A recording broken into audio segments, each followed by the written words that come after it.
은혜로우신 하나님 아버지, 하나님께서 유언메시지를 통해서 18세기 놀라운 역사를 앞서서 기억하면서 하나님께 감사와 찬양을 드립니다. 그 후예들, 그 뜻에 따른 저들이 모여가지고 또 오늘 세미나를 갖습니다. 아버지 하나님, 옛날 메소디즘을 통해서 크게 역사하시는 하나님 아버지, 오늘 큰 교훈을 받아서 참 팬데믹 시대에 있어서 오늘의 교회가 어떻게 적응하는지 좋은 기회를 찾을 수 있는 좋은 기회와 토론의 시간도 축복해 주시옵소서. 오늘 발제하는 우리 목사님께 특별히 같이 하시고 살아가시는 김 목사님, 찬양 모든 사람들에게 하나님의 은혜가 같이 해 주시옵소서. 감사하며 예수 그리스도 이름 받들어서 기도드립니다. 아멘. 아멘. 오늘 발제해 주실 강사님을 간단히 좀 소개를 드리도록 그렇게 하겠습니다. 제가 그냥 이 감리교 신학대학교 이 화면을 조금 공유하면서 그냥 제가 말씀을 좀 드리도록 그렇게 하겠습니다. 우리 오광석 교수님은 감신에서 웨슬리 연구 분야에서 이제 가르치고 계시고 감리교 목회자들 대상자들 그 신학생들에게 이제 웨슬리 신학의 다양한 분야를 가르치고 계시다고 말씀을 들었고요. 미국 그 서든 메소디스트 유니버시티라고 텍사스에 유명한 대학이 있는데 공부를 많이 시키기로 유명한 대학으로 제가 알고 있고, 예, 저도 글로 갈까 하다가 클레몬트에 주저앉았는데요. 네, 안 가길 잘했다 이런 생각도 좀 들더라고요. 그래서 정말 공부를 많이 하셨고, 그리고 저서로서는 간추린 종교개혁사 책이 있으시고, 그리고 우리 지난번에 장경 박사님 소개한 대로 웨슬리의 교회론에 정통한 이런 책을 쓰셔서 이게 박사 논문이죠, 교수님? 네, 박사 논문을 이제 증거 확대해가지고 책을 썼습니다. 그래서 그 웨슬리 신학을 공부하는 그 학교에서 교과서로 교재로 사용하는 그런 정도의 수준을 가지고 계시는 교회론의 그런 좋은 책을 또 논문으로 써주셨고요. 번역서도 여러 권, 종교교육 쪽에 또 관심이 많으셨던가 봐요, 교수님께서. 네, 제가 독일에 있다 보니까 아무래도 예, 저 그쪽에 관심을 좀 많이 갖게 되더라고요. 그래서 네. 그럼 종교개혁과 좀 웨슬리의 어떤 그 관계성, 연속성 또 차이점 이런 것도 정말 많이 좀 들여다보셨겠네요. 좀 이제 아무래도 조금 관심을 가지고 좀 봤습니다. 네. 네. 건건주의도 사실 종교개혁 전통에 있었던 사람들이니까요. 네네네네. 아유, 감사합니다. 그래서 굉장히 다양한 웨슬리 주제에 많은 논문을 쓰셨더라고요. 그래서 여러분들께서 앞으로 좀 관심을 가지고 저희가 기회가 되는 대로 우리 교수님 또 자주 좀 모시고 배움의 기회를 가져야 되겠다 이런 생각이 들었습니다. 그래서 최근 논문으로는 이제 웨슬리 기독교 문고집에 대한 역사적 연구라는 그런 논문을 쓰셨고, 그 다음에 한국교회사학회지에다가 40년의 근대 교회사 연구 분석과 평가, 경건주의와 웨슬리 연구를 중심으로 이렇게 최근에 논문을 쓰셨고요. 혹시 2021년도 작년에 혹시 뭐 쓰신 글이나 논문 있으시면 좀 소개해 주실까요? 네, 이제 저희 이제 학교에 학술지에 이제 신학가색이라고 하는 그 학술지가 있는데요. 이제 거기에 그 웨슬리의 성지기라고 하는, 그래서 이제 평신도 목회자를 중심으로라고 하는 이제 그 논문이 있습니다. 아마 이것도 이제 우리 목회하시는 분들한테는 관심이 있을 만한 주제일 것 같습니다. 네. 네네. 네. 이 발제에서는 이제 웨슬리의 교회론에 대해서 제가 좀 소개를 좀 드리면서 그것이 어떻게 우리 포스트 코로나 시대에 여전히 우리에게 타당한지 또 유익한지를 좀 찾아보려고 했었던, 제시해보려고 했었던 그런 발제문이 되겠습니다. 사실 이제 우리가 어떤 자신의 교회론, 내가 어떤 교회를 가지고 있느냐라고 하는 것은 그 자신의 윤리적인 관점을 결정하는 것과 방법론적으로 상당히 유사하다 이렇게 생각이 돼요. 다시 말하면 어떤 사람이 실제로 행하는 것은 그가 이론적으로 무엇을 가지고 있는가 보여주는 것 아니겠습니까? 그가 하는 일이 그가 누구인지에서 나오는 것처럼 교회의 행동도 교회가 스스로를 무엇으로 생각하는가, 무엇으로 정의하는가에서 비롯된다고 생각합니다. 그래서 저는 이제 이 발제에서 교회가 무엇인지, 그리고 특별히 우리 이 메소디즘, 웨슬리의 이 메소디즘이 무엇인지, 좀 이렇게 살펴보면서 교회와 또 웨슬리안이 오늘 우리가 무엇을 해야 하는지 좀 이렇게 제안해 보고자 하는 이제 그런 내용이 되겠죠. 교회가 무엇이냐라고 했을 때 사실 교회란 단어는 좀처럼 정의하기가 쉽지 않은 그런 단어이죠. 실제로 웨슬리도 그 영어에서 이 교회라고 하는 단어만큼 이렇게 모호한 단어를 찾을 수 없다라고 이렇게 이야기한 적이 있습니다. 웨슬리가 교회에 대해라고 하는 그 설교 가운데 보면 사람들이 어떤 때는 이 교회를 예배를 위해서 구별된 건물을 교회라고 하기도 하고 또 어떤 때는 예배를 위해서 모이는 회중을 교회라고도 한다. 그러나 정작 자신들이 무엇을 말하고 있는지 정확히 무엇을 의미하는지를 아는 사람은 없다. 밝힌 바가 있죠. 사실 웨슬리 자신도 자신이 세우고 있었던 그 메소디즘을 교회라고 생각하거나 혹은 인정한 적은 없습니다. 초기 메소디스트들은 처음에 교회가 아니고요. 그들은 영국 국교회 안에 소속되어 있었던 일종의 종교협회, 신도회였죠. 웨슬리는 그렇게 이해를 하고 있었습니다. 자신의 메소디즘을. 그렇기 때문에 그들은 스스로의 어떤 그들 자신만의 교회론을 따로 필요하지 않았죠. 그런 의미에서 알버트 아웃힐러 같은 웨슬리 학자는 그 시작에 있어서 메소디스트들은 특별히 구별된 교회론을 가지고 있지 않았다. 그렇게 이제 주장을 하기도 합니다. 웨슬리의 신학의 특징이 칼빈과는 다르게 어떤 자신의 신학이나 어떤 교회론을 포함해서 이 교회론을 어떤 조직신학적으로 어떤 이렇게 체계적으로 이렇게 작성하려고 하지는 않았습니다. 그가 어떤 신학적인 이해가 부족하거나 능력이 부족하기 때문은 아니었고요.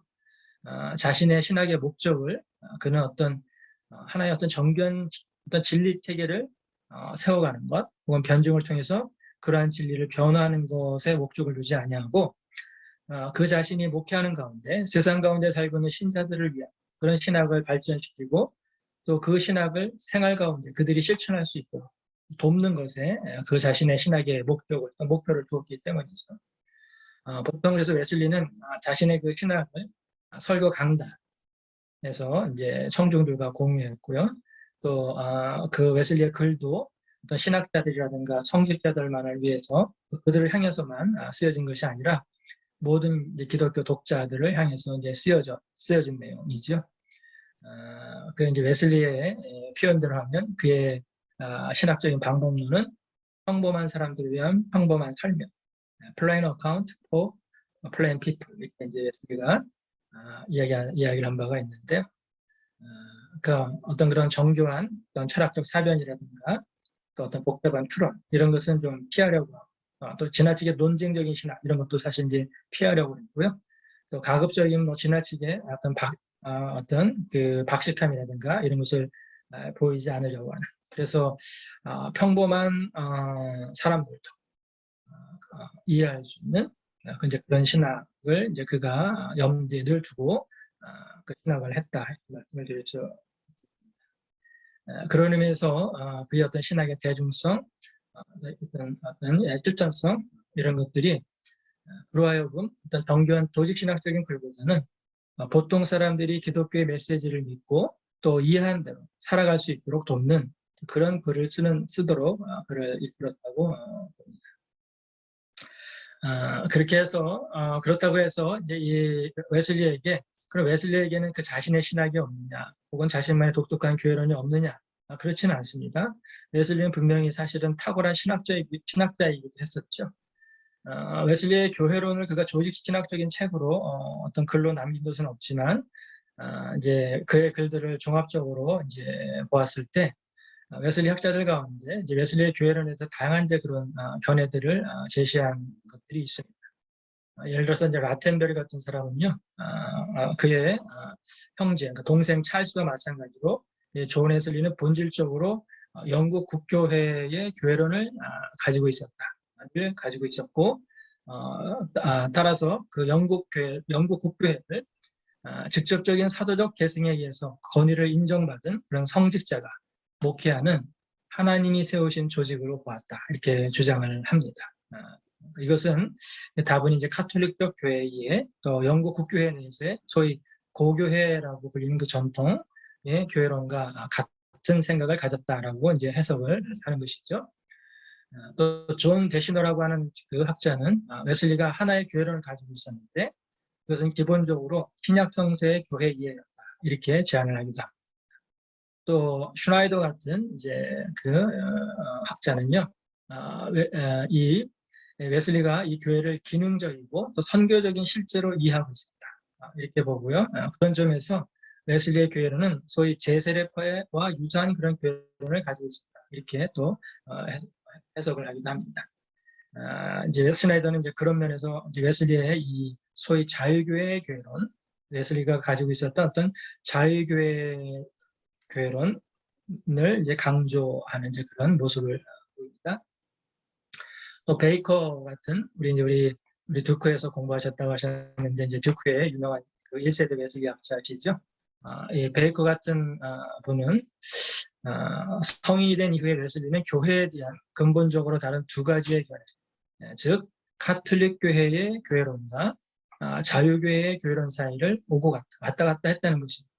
때로 그래서 그것 때문에 일관되어 보이지 않는 경우도 있었다 이렇게 이제 해석을 하기도 합니다. 웨슬리가 영국 국교회라고 하는 웨슬리안 존 웨슬리안 더 처치 오브 잉글랜드라고 하는 책 가운데 사실은 이 웨슬리의 교회론을 다룬 책이 단행본으로 나온 게 사실 거의 없습니다. 교회론이라고 하는 제목으로, 그러니까 제가 이 책을 쓸 때까지만 해도 웨슬리의 교회론으로 단행본으로 나온 책이 없었어요. 뭐 영어를 포함해서 모두 전부 해서요. 그 중에 그래도 좀 하나의 단행본 형태로 웨슬리의 교회론을 좀 다루고 있는, 주제가 교회론이라고 정해져 있지는 않지만 다루고 있는 책 가운데는 이제 이 베이커의 바로 존 웨슬리와 영국 국교회라고 하는 그 책이 그래도 영국 국교회적 입장에서 웨슬리의 교회론을 이제 비교적 자세하게 다루고 있는 이제 그런 책이 되겠습니다. 또 콜린 윌리엄스 같은 그 웨슬리 학자는요, 웨슬리가 카톨릭 교회의 교회론, 또 고전적 개신교의 교회론, 그리고 또 자유교회의 교회론, 이 세 가지를 통합하고 있다 이렇게 또 제안을 해요. 근데 흥미로운 것은 실제로 웨슬리의 저서에서 이러한 해석 중에 하나나 혹은 모두를 뒷받침할 만한 그런 충분한 구절들을 우리가 찾아낼 수 있다고 하는 것입니다. 사실 웨슬리의 교회론은 흥미로운 융합이었다 이렇게 이야기할 수 있을 것 같아요. 웨슬리가 이 다양한 전통들을 통해서 그의 교회론을 이제 형성을 했고요. 그런 의미에서 웨슬리의 교회론은 다양한 전통들의 혼합체였다.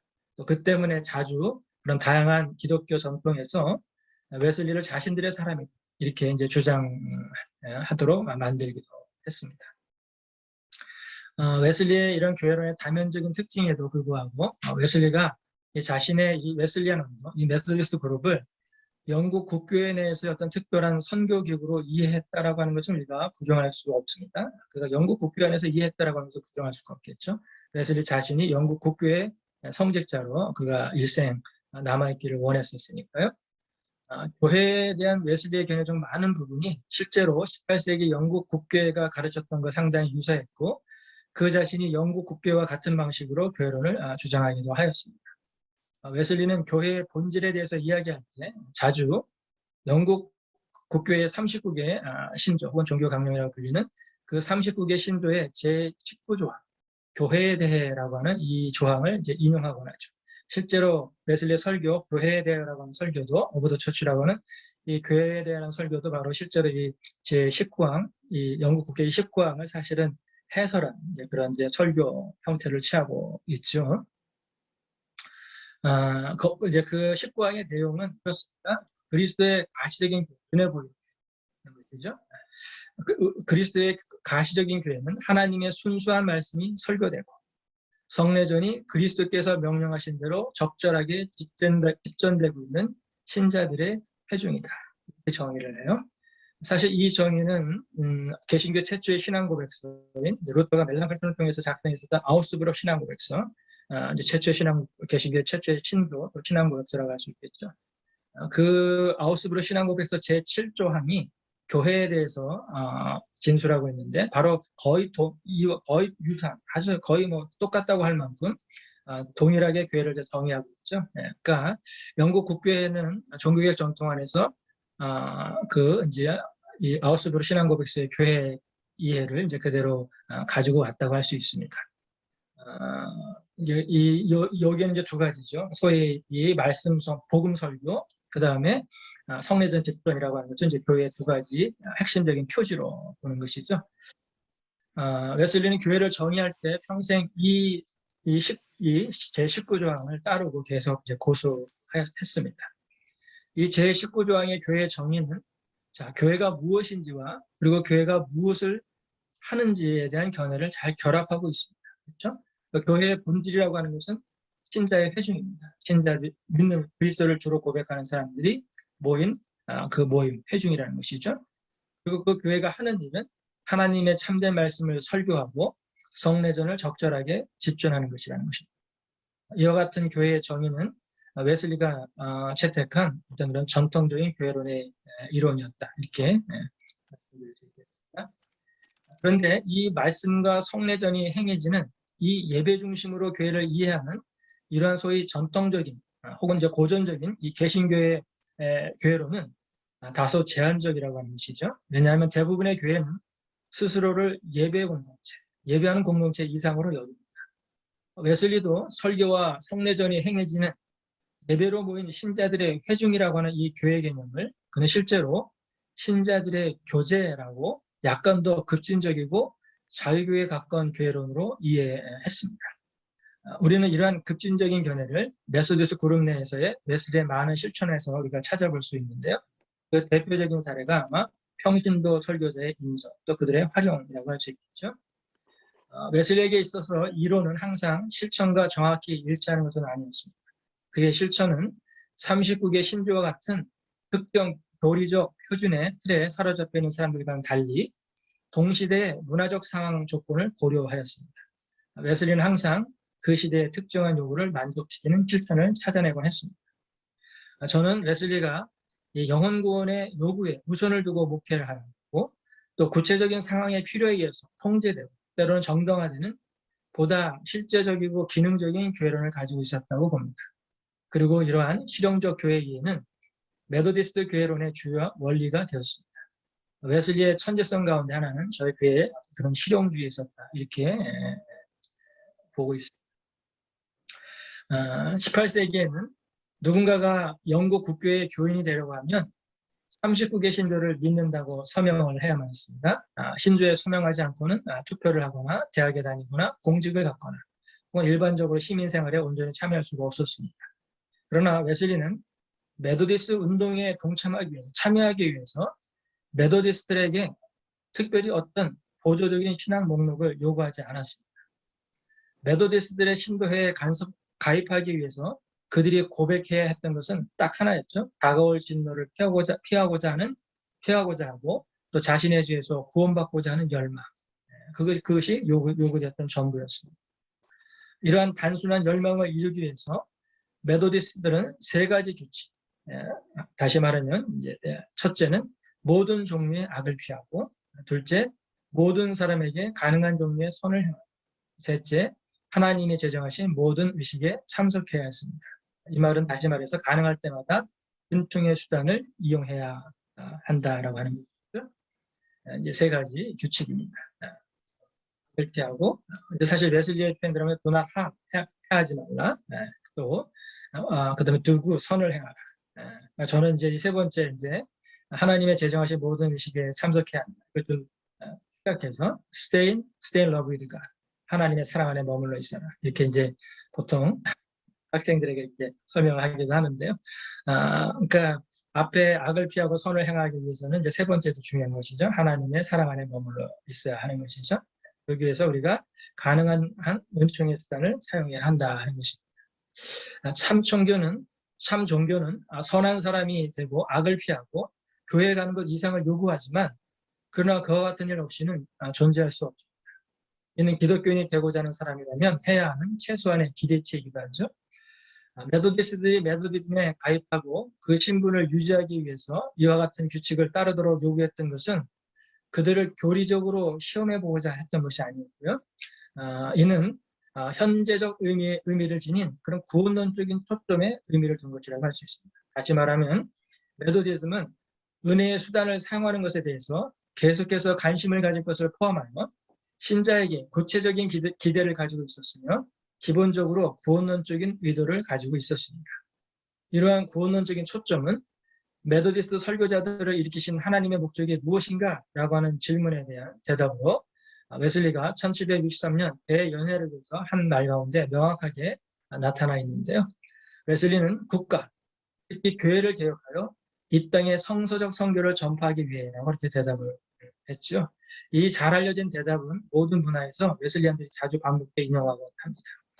1745년 초에 웨슬리는 메소디스트 설교자들을 위한 규칙을 나열하면서 동일한 초점을 다른 용어로 이렇게 제시하게 되는데요.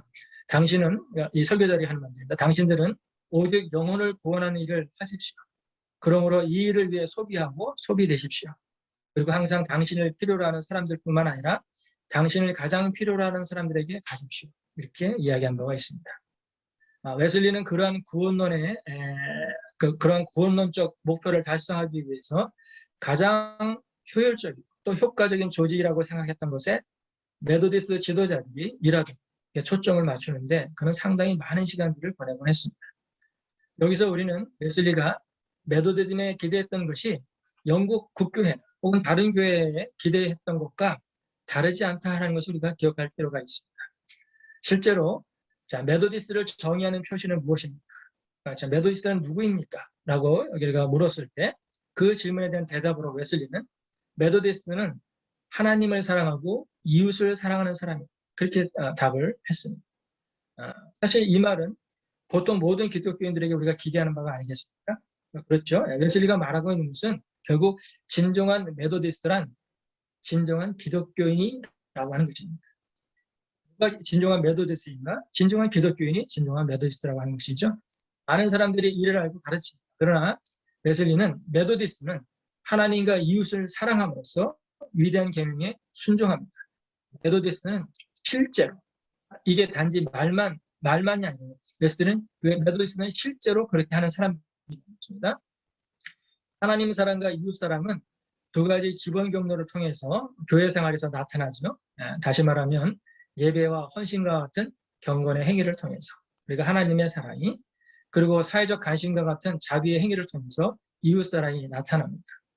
그리고 그리고 이 사회적 관심과 같은 자비를 통해서 이웃 사랑이 나타나고요. 이는 단순히 기독교인 개개인의 활동으로 우리가 이해되어서는 안 됩니다.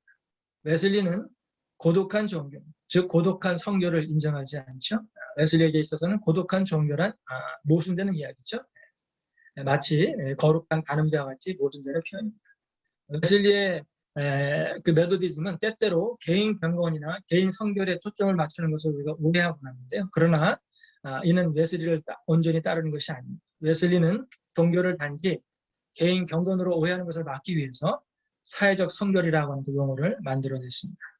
그리스도의 복음은 사회적이지 않은 종교를 알지 못한다. 사회적 성결이 아닌 성결은 없다. 사랑으로 역사하는 믿음이 기독교인의 완전의 길이요, 폭이요, 깊이요, 높이이다. 하나님을 사랑하는 사람은 그의 형제도 사랑해야 한다. 우리는 모든 사람에게 선을 행함으로써 우리의 사랑을 나타낸다라고 웨슬리가 진술한 바가 있는데요. 이 진술은 웨슬리의 교회론을 아주 잘 요약한 것이라고 저는 생각합니다. 웨슬리의 교회론은 기본적으로 무엇보다도 하나님의 은혜에 초점을 맞추고 있습니다. 우리가 은혜라고 말할 때 실제로 우리가 무엇에 대해서 말하고 있는 것일까? 사실 특별히 우리 한국교회 안에서는 은혜라는 말이 참 많이 쓰이지만 때로는 참 모호하게 명확하지 않게 쓰일 때가 참 많이 있는데요.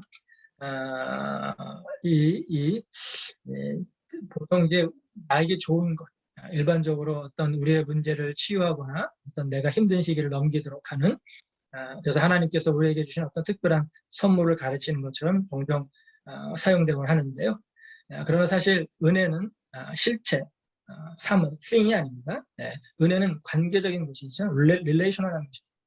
은혜는 우리와 하나님과의 관계이며 우리를 향한 하나님의 사랑의 속성으로 인해서 우리의 삶에서 하시는 하나님의 활동입니다. 웨슬리는 이를 매우 간결하게 표현했는데요. 은혜는 우리가 그분을 기쁘시게 해드리고자 하는 마음을 갖고 그리고 기쁘시게 해드리도록 우리 안에서 역사하시는 성령 하나님의 능력을 의미한다. 이렇게 밝힌 바가 있습니다. 은혜는 우리의 삶에서 활동하는 하나님의 임재하심 또는 능력입니다. 하나님의 임재하심은 항상 어떤 종류의 능력으로 경험됩니다. 하나님의 은혜, 즉 하나님의 임재하심 또는 이 능력은 우리 삶에서 우리를 깨닫게 하시고 확신을 주시고 자유하게 하시고 힘을 주시기 위해서 역사하십니다. 바로 하나님께서는 이런 은혜를 우리가 받을 수 있도록 방편들, 수단들을 정해 놓으셨다 하는 것이죠. 그랬더니 그것을 가리켜서 은총의 수단, 은혜의 수단이라고 불렀습니다. means of grace. 여기서 이제 은혜라는 말은, 우리가 은혜를 받았다는 말은 웨슬리에게 딱 한마디로 요약하라고 하면 우리가 하나님의 임재하심, 현존하심을 체험하는 것이죠. 그것을 통해서 우리가 하나님의 능력을 얻는 것이죠. 바로 그 하나님의 현존하심을 체험하기 위한 그 방편들, 통로들이 있다는 것입니다. 은혜의 수단입니다. 여기는 이제 그래서 이제 두 가지로 이제 그 범주로 나누어서 설명을 했는데요. 하나는 제도화된 은혜의 수단이고, instituted means of grace. 그 다음에 상황적인 은총의 수단, prudential means of grace라고 하는 이제 두 가지 이 수단이 있죠. 바로 이 은혜의 수단들을 통해서 우리가 삶에서 하나님을 경험합니다.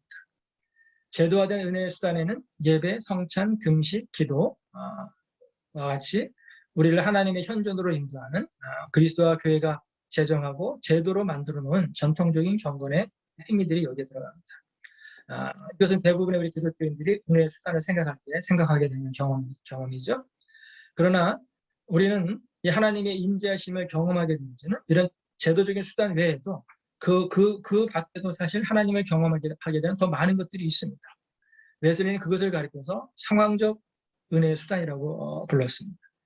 여기에는 이제 그리스도인으로서 또 웨슬리안으로서 또 설교자로서 인도자로서 우리 삶에서 하나님의 능력을 경험할 수 있게 하는 자비의 행위가 여기에 포함됩니다.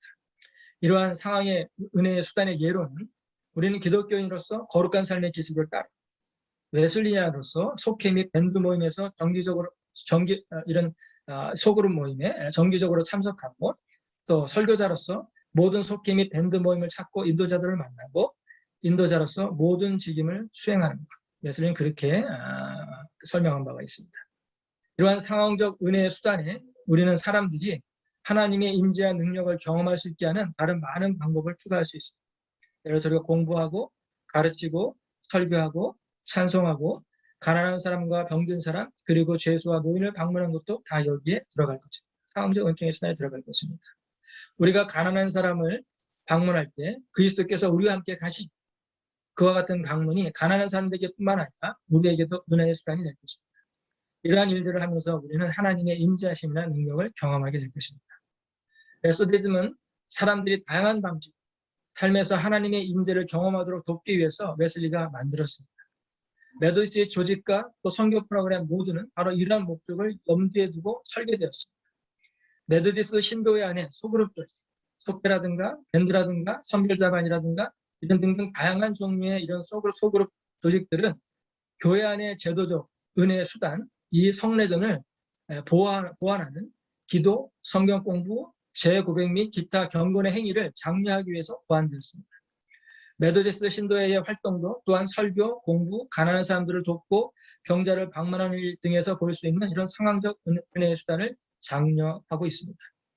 웨슬리의 메소디스트들이 이 가난한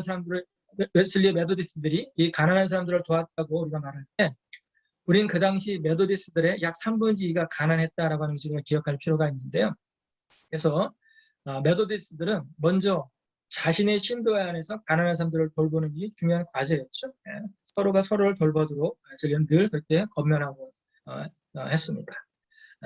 그러나 여기서 우리가 자주 주목받지 못한 한 가지 사실은 당시 메소디스트 신도회 회원의 약 4%가 사회 전체에서 가장 높은 경제적 수준을 가지고 있었다라고 하는 것입니다. 말하면 그들은 부자였습니다. 그 비율은 당시에 일반적으로 사회에서 발견되는 비율의 약 2배에 해당되었습니다. 그러니까 이 메소디스트 운동이 후기에 갈수록 이 메소디스트들이 상당히 이제 중산층화되면서 이제 상당히 많은 사람들이 이제 부를 축적하기도 했죠. 그래서 웨슬리가 이 가난한 사람들을 위해서 음식, 돈, 옷을 모으는 일에 대해 이야기할 때 그는 이러한 일들을 하고자 한다면 능히 할 수 있었다. 그런 재물을 가지고 있었던 메소디스트들에 대해서 그가 이야기하고 있다 하는 것입니다. 그래서 우선적으로 가난한 사람들을 돕는 일은 신도회 안에 부자들이 해야 할 일이었습니다. 그러나 더 나아가서 우리가 할 수 있는 대로 많이 벌고 할 수 있는 대로 많이 저축하고 할 수 있는 대로 많이 주라고 하는 웨슬리가 이 돈의 사용이라고 하는 설교 가운데서 말한 이 잘 알려진 이 규칙은 부자든 가난하든 상관없이 자신보다 더 상황이 안 좋은 사람을 도울 책임이 있다고 하는 그런 방식으로 웨슬리가 적용하였습니다. 이러한 접근 방식은 메소디스트 신도회와 버튼 사회 모두에서 사회 문제에 대한 공동의 접근 방식을 표현하는 방법이었습니다. 웨슬리가 조직한 활동 목록을 보면 이것이 개인적인 노력만이 아님을 우리가 알 수 있는데요. 여기에는 병원, 대출 프로그램, 아이들을 위한 학교, 과부 및 고아를 위한 주거시설과 같은 기관의 프로그램이 모두 포함됩니다. 이것들은 먼저 그들 자신의 회원들과 그리고 또한 그 시대의 덕분 사회의 다른 사람들을 위해서 메소디스트들이 조직한 공동체의 자비의 행위였습니다. 바로 이런 식으로 은총의 수단을 사용하면서 웨슬리가 성결, 하나님 사랑과 이웃사랑, 경건행위와 자비행위에 대해서 가졌던 생각이 메소디즘에서 구체화되었습니다. 웨슬리는 메소디즘을 교회가 하나님의 은혜, 현존, 능력을 경험할 수 있는 장소로 보았던 것입니다. 따라서 메소디즘 자체가 사람들이 하나님의 사랑의 능력과 임재를 경험할 수 있는 종교 공동체, 다시 말하면 은혜의 수단이었습니다. 나아가 그런 의미에서 교회 자체는 사람들이 하나님의 능력과 임재를 경험할 수 있는 은혜의 수단입니다. 그것이 교회가 존재하는 목적입니다.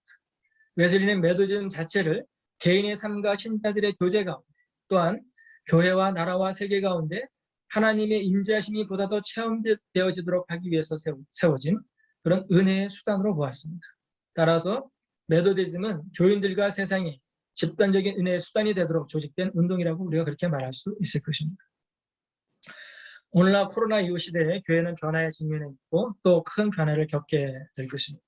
그에 따라서 우리는 새로운 교회 형태를 필요로 합니다. 한스킹이라고 하는 사람이 그의 저서 교회라고 하는 유명한 저서 가운데서 우리의 교회 개념은 기본적으로 특정 시대의 교회 형태에 영향을 받는다라고 이야기했는데 저는 그 이야기가 옳다고 생각합니다.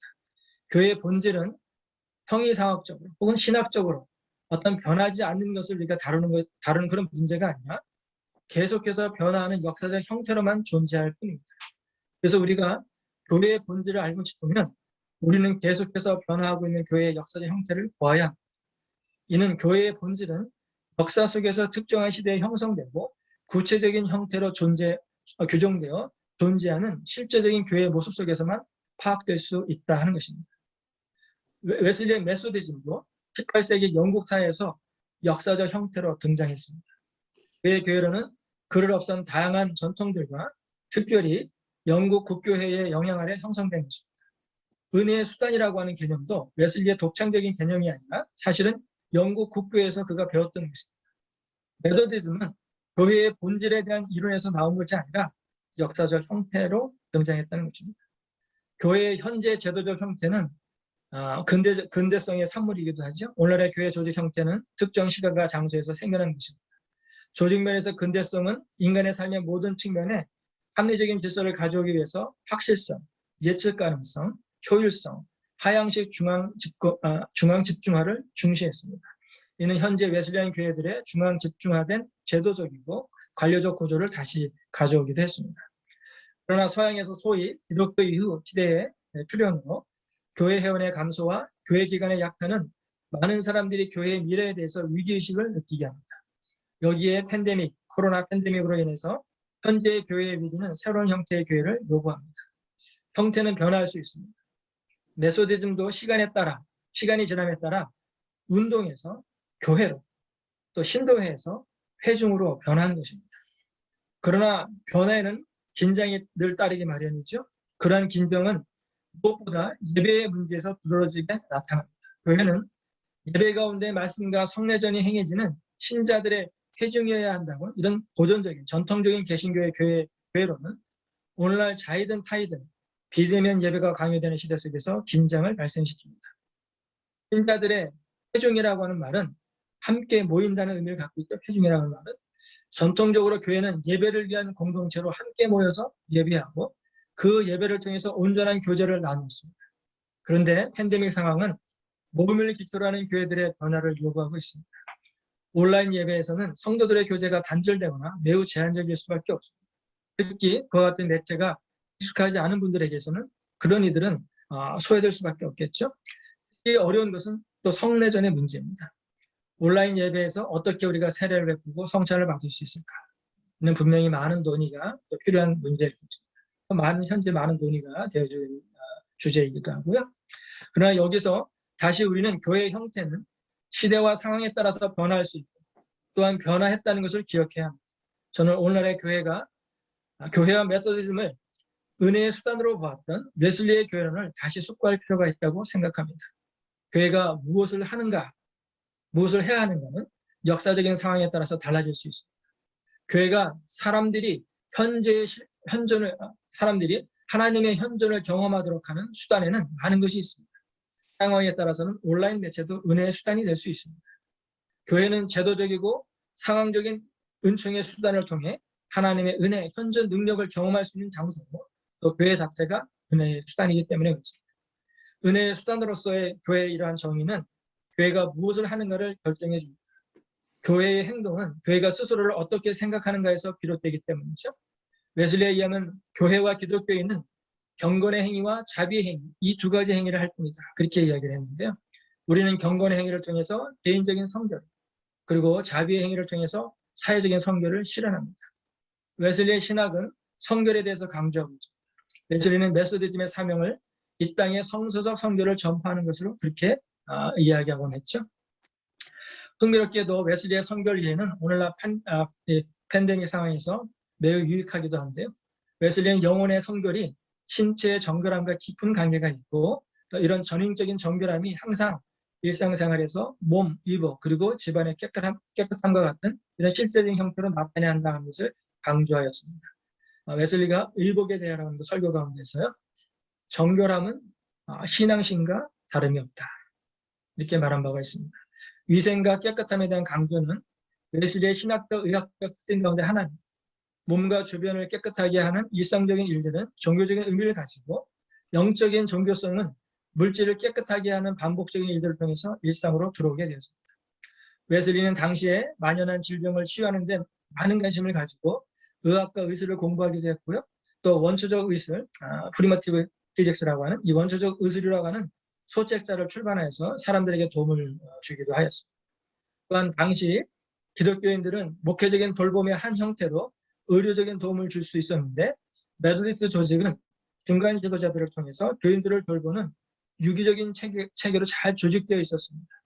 이와 같이 저서와 또 이 메소디스트 조직을 통해서 웨슬리는 개인 경건과 공중보건을 위해서 노력하였고 또 대중의 질병 치료에 앞장서서 일하였습니다. 메소디스트의 목회에서 선교와 치료는 함께 있었습니다. 이는 웨슬리가 더 나은 세상을 만드는 것을 선교로 봤기 때문입니다. 마지막으로 이 팬데믹 상황에서 교회와 웨슬리안들이 해야 하는 자비의 행위와 관련해서 조금 언급을 드려보고자 합니다. 코로나 바이러스에 의한 위기는 특별히 가난한 사람들을 큰 위험에 빠뜨리는 그런 부동한 구조의 힘을 보여줍니다. 코로나 바이러스로 인한 대유행은 급증하는 실업, 급격한 소득 감소, 기업의 붕괴 등 심각한 경제적 어려움을 동반했습니다. 전염병이 저개발 국가로 확산됨에 따라서 전 세계의 빈곤층에 대한 영향은 더욱더 커질 것입니다. 오늘날 세계에는 극심한 빈곤 속에 살고 있는 7억 3,500만 명이 넘는 사람들이 있습니다. 그들은 코로나 바이러스의 영향에 매우 취약합니다. 교회는 코로나 바이러스로 인한 위기에 직면한 극빈층의 필요에 대응하는데 리더십을 제공할 수 있고 또 제공해야 합니다.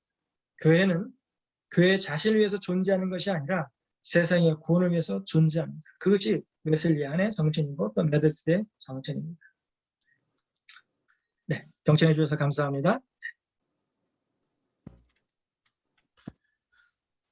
그냥 발제문은 그래도 조금 제가 정리하면서 내용을 좀 요약적으로 정리를 했는데요. 그런 부분들은 그냥 제가 말씀으로 설명을 드리고 제가 첫 번째와 마지막 부분을 읽는 것으로 그렇게 발제를 대신하겠습니다.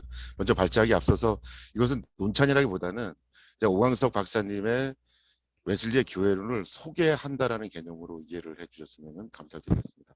발제문을 첫 번째 죄송합니다. 첫 번째 거를 읽고 마지막 걸 읽겠습니다. 자, 오광석 박사님은 존 웨슬리 교회론의 정통한 학자로서 웨슬리 신학계의 주목을 받은 지 이미 오래가 되었습니다. 미국 감리교를 대표하는 대학교의 하나인 난감리 대학 서던 메서디스트 유니버시티죠. 거기가 에이브람 교수님 아래서 존 웨슬리의 교회론 연구로 박사학위를 취득했습니다. 이 논문은 조종남 명예총장님의 에모리 대학교 박사 논문 이래로 한국 신학자가 북미에서 웨슬리 신학 관련 박사학위 논문 중에서 빛나는 성취로 인정받고 있습니다. 이 논문의 핵심을 잘 요약한 오광석 박사님의 그 논문, 발췌한 논문들이 있는데요. 오광석 박사님께서 한국 교회 사학회지에 투구하신 요 전통의 사람 존 웨슬리, 기독교 전통 안에서 웨슬리 교회론 이해, 요 논문이 굉장히 잘 요약된 논문이고 제가 볼 때는 웨슬리 교회론에서만큼 단연 독보적인 그런 논문인 것 같습니다. 그래서 저는 이것을 한번 다 일독해 주셨으면 감사드리겠습니다. 그러면서 이제 내려가시면 두 번째 보시면 쭉 이거는 그냥 제가 요약적으로 설명해 드리겠습니다. 그러니까 저도 웨슬리를 공부할 때 웨슬리의 그 영향받은 교회론적 영향사를 보면 다양하지 않습니까? 그래가지고 이게 어느 한 도대체 존 웨슬리는 어떤 그 교회론적 영향 안에 있는가라는 그런 문제에 대해서 많이 고민하게 됐는데 오광석 박사님이 쭉 정리를 잘 해주셨어요. 라텐베리의 영국 국교회라고 하는 이 주장, 그 다음에 데시너의 신약성서교회, 그 다음에 스나이더 박사님의 제세례파 자유교회, 그 다음에 프랑크 베이컨은 카톨릭 교회와 이 자유교회 사이에서의 어떤 웨슬리 교회론이 정의되고 있다고 얘기했고요. 윌리엄스는 통합적인 교회론, 그 다음에 아우틀러는 교회론이 없다 이렇게 주장하는 분도 계셨는데 이제 오광석 박사님은 이 모든 교회론을 아울러서 웨슬리의 교회론이 융합적이고 어떤 혼종적인 그런 교회론이다라는 박사님의 어떠한 논지를 그렇게 제출해 주셨습니다. 이거를 쭉 보고 나니까 존 웨슬리의 어떤 교회론이라고 하는 것이 한 부분이 아니고 한 부분의 어떤 흐름이라기보다는 전체를 아우르는 그런 교회론이구나라는 것을 한눈에 알게 됐습니다. 세 번째 보시면 오광석 교수님 박사님의 이제 교회론의 전제와 웨슬리 교회론 이해를 보시면 일단은 뭐 본질에 대해서는 쭉 말씀을 해주셨으니까 그렇고요. 중요한 것은 좀 더 내려주십시오. 세 번째 보시면 오광석 박사님의 어떤 종합적 평가인데 교회라고 하는 것은 교회론이라고 하는 것은 역사적 형태로서의 교회론 이런 개념에서 바라봐야 된다는 것이고 그 다음에 실용주의적이고 그 다음에 기능주의적인 뭐 이런 맥락에서 교회론을 바라봐야 된다. 그리고 바로 이러한 어떤 그 역사적인 형태로서 그리고 실용적이고 기능주의적인 그런 맥락에서의 존 웨슬리 교회론을 바라볼 때 웨슬리 교회론이 선명하게 부각된다라는 그런 평가를 내려줬습니다. 그러니까 이런 평가에서 제가 이제 웨슬리에 관한 교회론을 읽은 것을 보니까 그렇구나라는 것을 저도 이렇게 이해할 수 있었습니다. 좀 더 내려주시면요. 그러면서 이제 오광석 박사님의 주장은 그겁니다. 그 메토디즘을 그 실용적이고 기능적이고 역사적인 맥락에서 바라봤을 때 이것은 뭐냐면 일종의 은총의 수단으로 웨슬리가 주장했던 은총의 수단 개념으로 바라볼 때 그 메토디즘이라고 하는 개념을 더욱더 분명하게 이해할 수 있다라고 그렇게 말씀하시면서 그 메토디즘의 이상이라고 하는 것이 뭐냐면 하나님 사랑, 이웃 사랑이라는 겁니다. 그러니까 자비의 행위, 자비라는 것은 하나님 사랑이죠. 그 다음에 경건의 행위가 이제 하나님 사랑이고 이웃 사랑은 자비의 행위입니다. 그래서 자비의 행위와 경건의 행위를 실천하는 것이 메토디즘의 이상인데, 자 이제 이런 과정 가운데 특별히 오광석 박사님 주장하는 것이 좀 내려주십시오. 2번에 3번 요겁니다. 개인적 경건을 넘어선 사회적 성결을 강조하는 그런 맥락에서 이제 존 웨슬리의 그 성결, 그 다음에 하나님 사랑 이웃 사랑을 해석하고 있습니다. 그러니까 이런 그 메토디즘의 이상을 구현하기 위해서라도 그 은총의 수단이라는 개념으로 메토디즘을 이해할 때 더욱더 분명하게 메토디즘의 어떤 그 이상을 구현할 수 있다라는 그런 맥락에서 이제 은총의 수단이라는 개념을 가지고 설명을 하고 이 은총의 수단을 가지고 메토디즘을 이해하고 특별히 팬데믹이 지금 굉장히 창궐하고 있는 지금 우리 시대에 교회도 일종의 은총의 수단으로 바라봤을 때 이 팬데믹 시대에 훨씬 더 그 메토디즘의 어떤 이상을 구현하는데 굉장히 그 적합하지 않겠나 이런 어떤 어떤 그 제안까지 내려주셨는데요. 자, 이제 메커니즘을 은총의 수단으로 보자고 했습니다. 근데 은총의 수단이란 뭐냐면 그 쭉 강의를 들어서 아시겠지만 일단은 제도화된 은총의 수단이 있고요. 상황적 은총의 수단이 있습니다. 그 다음에 3번을 보시면 개인적 은총의 수단이 있고 집단적 은총의 수단이 있습니다. 그 다음에 이제 결론 부분에 나와 있는데 이거 플러스 그 자비의 그 경건의 행위와 자비의 행위 이 세 가지의 쌍을 가지고서는 이제 그 우리가 은총의 수단에 있어서 어느 부분을 강조할 것인가 이제 이런 어떤 그 강조점을 지적해 주셨는데 오광석 박사님은 주로 그 상황적인 은총의 수단, 그 다음에 집단적인 은총의 수단, 그 다음에 교회의 자비의 행위 이 어떤 세 가지의 축을 가지고선 이 팬데믹 시대에 교회의 역할 그리고 메토디즘의 역할을 강조한 그런 흐름의 내용을 가지고 있습니다. 그래서 그 내용적인 면에서 이렇게 쭉 보시면 우리 박사님의 그런 어떤 그 논지 내지는 어떤 팬데믹 시대에 우리가 해던 어떤 제안들을 통해서 우리 교회가 은총의 수단으로 메토디즘이 은총의 수단으로서 역할을 하면 좋겠다라고 하는 것을 이런 맥락으로 잘 설명을 해주셨습니다. 그래서 저는 이제 그 저의 이제 논찬에 들어가겠습니다. 마지막 더 내려주시면 8번 챕터 8의 결론 부분에 이제 우리 오광석 박사님 결론이고요. 그래서 여기 나오시면 이제 제 논평에 들어가겠습니다. 저는 이제 논평에 들어가기 전에 오광석 박사님께서 메토디즈 그러니까 교회를 기능적이고 실천적이고 그다음에 실용적이고 그다음에 역사적인 맥락에서 이해했다고 하는 것 이 부분이 굉장히 탁월한 부분이라고 보고요.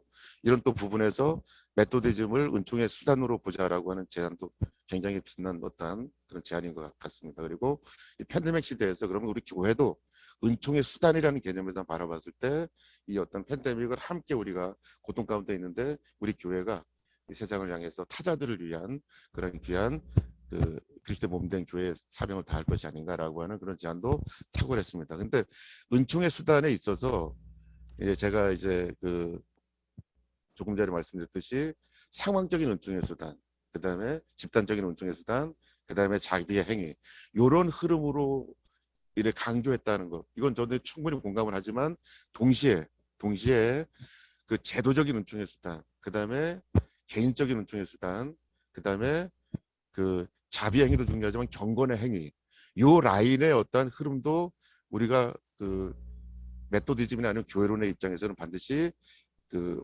바라봐야 되지 않을까라고 하는 그 부분을 제가 조종남 총장님의 존 웨슬리의 신학의 교회론 부분을 읽다가 이제 그 부분을 제가 캐치를 하게 됐습니다. 그래서 저희 논평은 간단합니다. 그 오광석 박사님의 모든 주장을 다 수용하면서도 동시에 조정남 총장님이 존 웨슬리 신학에서 말씀하고 웨슬리 신학의 교회론에서 말씀하고 있는 제도적인 은총의 수단, 그다음에 개인적인 은총의 수단, 그다음에 경건의 행위, 이 부분의 흐름도 우리가 그 잊지 말아야 되겠다라고 하는 그런 흐름입니다. 그러면서 그럼 과연 그 개인적이고 그다음에 경건하고 그다음에 그 제도적인 이런 흐름의 어떠한 그 은총의 수단을 우리가 행할 때 그 장소가 없다 이거죠. 왜냐하면 이제 집합 금지 명령 내려지고 막 그랬을 때 이제 웨슬레 같으면 어떻게 했을까라는 제가 질문을 던져보면서 웨슬레는 그 개인적이고 그다음에 제도적이고 그다음에 경건의 행위를 구현할 수 있는 자유 공간을 찾아 나섰다고 생각하고요. 그 자유 공간이 바로 가정이라고 하는 그런 부분을 저는 웨슬리가 찾아내면서 그 가정 안에서의 개인적이고 경건하고 그다음에 제도적인 그런 은총의 수단을 할 수 있었지 않았을까라는 이제 그런 부분으로 제가 말씀을 그 결론 부분에 썼습니다. 그래서 제가 이거는 5분 남았는데 제가 논평 부분을 쭉 한번 읽어보도록 하겠습니다. 논평입니다. 웨슬리 교회론에 있어서 탁월한 학자로 인정받고 계신 노광석 박사님의 논문을 평가한다는 것은 매우 부담스러울 뿐만 아니라 저희 학문적 역량 밖의 작업임을 고백합니다. 노광석 박사님의 발점은 포스트 코로나 시대의 웨슬리안 교회론은 웨슬리안들이 위드 포스트 코로나19의 엄혹한 시대를 헤쳐나가는데 반드시 필요한 영적 항해도와도 같은 그러한 논문입니다. 몇 번이고 정독할 만한 가치 있는 발제문이라고 사료됩니다. 오광석 박사님에 따르면 웨슬리는 말씀이 선포되고 성례전이 정당하게 집례되는 곳이라는 성공의 교회론의 기초를 두면서도 역사와 문화적 맥락과 적극적으로 교감하면서 구원론에 초점을 맞추어 실용적이고 기능적으로 교회의 형태를 재구성해 갔다고 정리해 주셨습니다. 그리고 이러한 맥락에서 메토디즘과 교회를 넓은 의미에서 은총의 수단으로 정의해 주셨습니다. 빛나는 통찰이라고 생각합니다. 근데 한 가지 질문을 드리고 싶은 부분은 팬데믹 시대에 은총의 수단으로서 웨슬리안 교회론적 대안 중에서 한 가지 흐름만을 핵심적으로 부각시켰다는 그런 생각이 제가 좀 부족하지만 그런 생각이 들었습니다.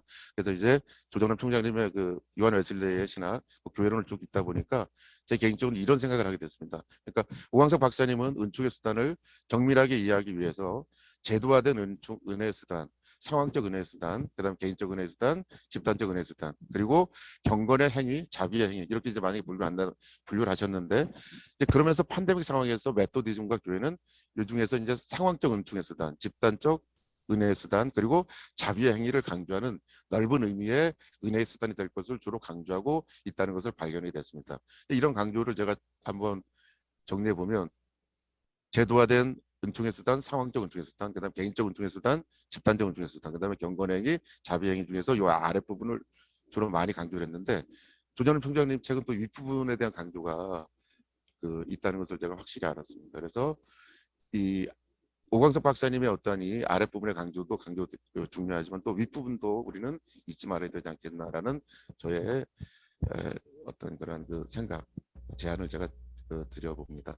그럼에도 불구하고 메토디즘과 교회는 제도화된 은혜의 수단, 개인적 은총의 수단, 그리고 경건의 행위를 반드시 병행해야 한다고 사료됩니다. 조정일 총장님의 이제 책에 제가 들어뒀는데요.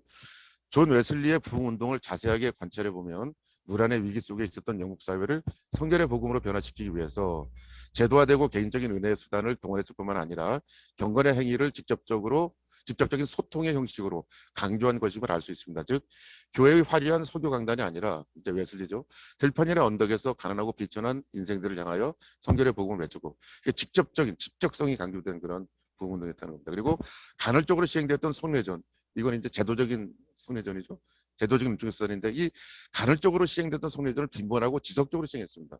그러니까 제도적인 어떤 은총의 수단을 교정하면서 아주 구체적으로 설교 현장, 전도 현장에서 사용했다는 겁니다. 그리고 기독교 역사의 뒤안길로 사려졌던 애찬 전통이 있습니다. 그것을 복원하여서 웨슬리는 적극적으로 애찬 전통도 사용했고 성도의 교제의 새로운 촉매제로 활용했다는 것입니다.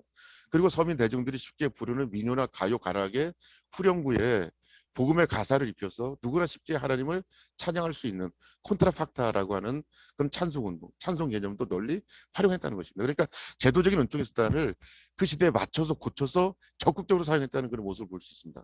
또 오개라는 복음 전파를 위한 새로운 공간을 확보하였고 이게 이제 언덕이나 들판이나 그런 데잖아요. 제도적인 은총의 수단을 개인의 경건 함양에 적극적으로 활용할 수 있도록 대중화 작업을 진행했다는 것입니다. 이러한 정지 작업을 통해서 웨슬리의 부흥운동의 영적 가치가 각각의 개인들 마음속에 깊이 뿌리를 내릴 수 있었고 이들을 조직화하는 작업을 병행하여 놀라운 결실을 맺었습니다. 스테니 하우바스가 간파한 교회가 곧 사회윤리라는 교회윤리적 명제가 이미 웨슬리의 부흥운동에서 현실로 나타났다고 저는 평가할 수 있습니다. 집합금지 명령이 하달된 코로나 팬데믹 상황에서 우리 목회자들이 웨슬리의 밴드, 클래스 미팅, 필드 프리칭, 그 다음에 즉흥적인 기도, 그 다음에 평진도 설교의 의의 이렇게 직접 하라는 말씀이 아니고 웨슬리가 그 엄혹한 시대에 이런 어떤 것들을 개발해서 복음 전도의 통로로 사용했던 그 의의를 다시 한번 우리가 적극적으로 이 팬데믹 상황에 성찰하지 못하고 2년을 보낸 것이 저는 너무나 아쉽습니다. 모든 교회는 주로 온라인 예배에 창념하였고 결과 많은 교회들은 정교한 과학기술을 장착한 방송국으로 변화되기 시작했습니다. 이건 제가 좀 비유적으로 좀 과하게 표현한 면이 없지 않아 있습니다만은 물론 팬데믹 이후에 복음 전도를 위한 소중한 자원으로 이 모든 온라인 예배나 그 시스템을 상대할 것입니다. 근데 과연 웨슬리라면 이 팬데믹 상황을 어떻게 대처했을까요? 라고 제가 이제 오광석 박사님에 질문해 보는 겁니다. 이거는 어떤 답은 없겠죠. 저의 생각으로는 복음을 직접적으로 전하고 성찬과 애찬을 집례할 수 있는 저는 자유 공간을 웨슬리는 찾아 나섰다고 저는 생각합니다. 좀 내려주시면. 그리고 직접적인 예배와 애찬을 위한 자유 공간이 바로 가정이라고 저는 웨슬리는 선언했다고 생각합니다. 그래서 가정 밴드, 패밀리 밴드 이 예배 운동을 웨슬리는 펼쳐나갈 것으로 저는 추측을 해봅니다. 아무리 팬데믹 상황이 악화되었던 시기에도 가정이라는 공간에서는 우리가 자유를 향유할 수 있었지 않았습니까? 그래서 밴드의 가장 작은 단위를 가정으로 상정하고 각각의 가정 밴드, 패밀리 밴드에서 가족 구성원들끼리 애찬식을 정기적으로 하고 자녀들에게 성경 읽기와 기도 훈련을 시키고 그리고 신앙 고백서를 통한 기초적인 교육을 2년 동안 느슨하게라도 진행됐다면 그러면 지금의 한국 교회의 미래는 매우 밝았을 것이라고 저는 생각합니다. 근데 이런 것은 제가 온라인 예배를 부정하는 것이 아니고 온라인 예배와 동시에 패밀리 밴드라고 하는 이런 어떠한 흐름 두 개를 양자를 같이 만약에 진행됐다면 우리가 다음 세대가 이제 교육이 다 지금 그 코로나 시대 때 어려웠다고 했지만 이걸 가정으로 만약에 그거를 돌려놨다고 한다면 좀 달라지지 않았을까라고 생각합니다. 예배학적으로 보면 테레사 버거는 디지털 예배의 효용성을 나열하고 있지만 2년이 지난 지금은 냉정하게 평가해야 된다고 생각합니다. 어쩔 수 없이 온라인 예배로 전환될 수밖에 없는 상황이 도래됐다고 해도 이미 자크 데리다는 어떻게 경고했냐면 무인 원격 조정 장치의 폐해를 충분히 숙지하고 시행했어야 한다고 생각합니다. 즉 대안을 고민했어야 한다고 생각합니다. 그리고 고민을 하면서 해답을 찾아 나섰다면 그 해답은 18세기 영국 웨슬리 부흥운동 속에서 비밀스럽게 감춰져 있었다는 것을 우리는 알게 될 거라고 저는 확신합니다. 팬데믹 이후의 대안에서 오광석 박사님께서 웨슬리 부흥운동 안에 숨겨진 비밀을 쓰는 그림을 펼쳐주셨습니다. 상황적인 은혜, 집단적인 은혜 수단, 그리고 자비의 행위를 강조함으로 우리가 교회까지도 이제 은총의 수단으로서 교회가 이 대사회적인 타자를 위한 그러한 그리스도의 몸된 교회가 되기를 이제 오광석 박사님께서는 그 제안해 주셨는데 아주 타당한 제안이라고 생각합니다. 이걸 통해서 메토디즘과 교회가 타자를 위한 은총의 수단으로서의 역할을 적극적으로 수행해 줄 것을 요청했습니다. 매우 획기적이고 타당한 제안이라고 생각합니다. 그런데 필자는 오광석 박사님이 열어준 그림 속에서 제도화된 은총의 수단, 개인의 은총의 수단, 그리고 경건의 행위 이라는 측면에서의 세상을 향한 은총의 수단으로서 교회의 역할을 동시에 수행할 것을 조심스럽게 제안합니다. 그러니까 이런 부분들은 이제 가정 밴드, 패밀리 밴드라고 하는 그런 부분에서 가능하다고 생각합니다. 이러한 저의 제안에는 한국 교회가 웨슬리안 부흥 운동의 영적 비밀을 충분히 숙지하여 방송국화되어가는 교회의 가정 밴드, 패밀리 밴드 시스템을 새롭게 장착하여 두 날개로 힘차게 날아오르길 바라는 간절한 염원이 담겨 있습니다. 감사합니다. 그 질문을 몇 가지 제가 적어놨는데요. 교회가 온라인 예배에 익숙해져 가고 있습니다. 테레사 버거의 입장에서는 바람직한 방향이지만 원격 조정 기술을 의심하는 자크 데리다 입장에서는 매우 위험한 시도입니다. 왜냐하면 하나님과 성도와의 직접성이 사라져버리고 이 매체가 중간에 끼면 매체를 통해 가지고 하나님의 은총이 왜곡될 수가 있고 매체가 더 강조될 수 있는 이런 어떤 위험성이 있다는 그런 주장이죠. 그렇다면 웨슬리는 과연 어떤 입장에서 있을까요? 라고 제가 질문을 한번 던져봤고요. 교회를 은총의 수단으로 이해하시는 놀라운 통찰력을 보여주셨는데 근데 교회를 은총의 수단뿐만이 아니라 은총의 목표, 은총의 과제 그리고 속내라고 표현할 수 있나요? 라고 제가 질문을 던졌습니다. 그 다음에 교회 시작을 창조시 이제 이게 보네퍼가주로 창조라고 얘기하죠. 예수 그리스도의 공동체 이건 이제 신약학자인 뭐 예를 리차드 페이지 같은 분들 이제 대부분은 이제 오순절 성령 세례 사건 이후로 이제 교회 시작을 보는 견해들이 존재하는데 이런 맥락에서 교회가 역사적 사물이라는 표현은 너무 그러니까 충분히 타당한 얘기지만 한쪽 면을 조금 너무 부각시킨 것은 아닌가라고 하는 이런 질문을 제가 조심스럽게 한번 말씀해 봅니다. 그 다음에 이제 제가 정말 질문하고 싶었던 거는 교회론 전문가이신 오광석 박사님께 질문을 싶은 4번입니다. 4번인데 웨슬리의 교회론을 그러니까 프랭클린 그 리트 이분도 이제 SMU 교수였죠. 프랭클린 리틀이라고 하는 애나베프티스트 뷰 오브 더 철치라고 하는 이 책, 그 다음에 더런바우라고 하는 분은 이분은 그 침례교학자인데 빌버스 처치라고 하는 책이죠. 그다음에 스나이더 박사님의 라디컬 웨슬리라고 하는 그 이런 어떤 그 통찰 속에서 그 이분들은 레디컬 레포메이션의 흐름 속에서 전망을 웨슬리 교회를 전망해봤습니다. 이럴 때 웨슬리의 교회론적 구조와 내용이 확연히 드러나는 느낌을 저는 조금 받았습니다. 근데 웨슬리 교회론의 전문가이신 오광석 박사님의 입장에서 웨슬리 교회론의 다양한 흐름 속에서 레디컬 레포메이션의 입장이 차지하는 비중을 대략적으로 평가해 줄 수 있는지를 제가 정말 그 질문을 드리고 싶습니다. 그리고 그 오늘날 메토디즘이 웨슬리가 수용했던 레디컬 레포메이션의 전통의 상당 부분을 제 입장에서는 유출하지 않았나 이렇게 제가 생각되는데 교회론을 전문적으로 전공하신 오광석 박사님은 어떻게 생각하시는지 1, 2, 3번은 그냥 저희들이 과제로 남겼지만 4번 문제를 조금 이렇게 전문 어떤 전공자 입장에서 말씀해 주시면 감사드리겠습니다. 이상입니다. 우리 은평교회 유승대 목사님께서 오늘 발제에 대해서 또 목회자 입장에서 좀 리스판스를 응답을 해주시면 감사하겠습니다. 우리 박수로 유 목사님 모시겠습니다.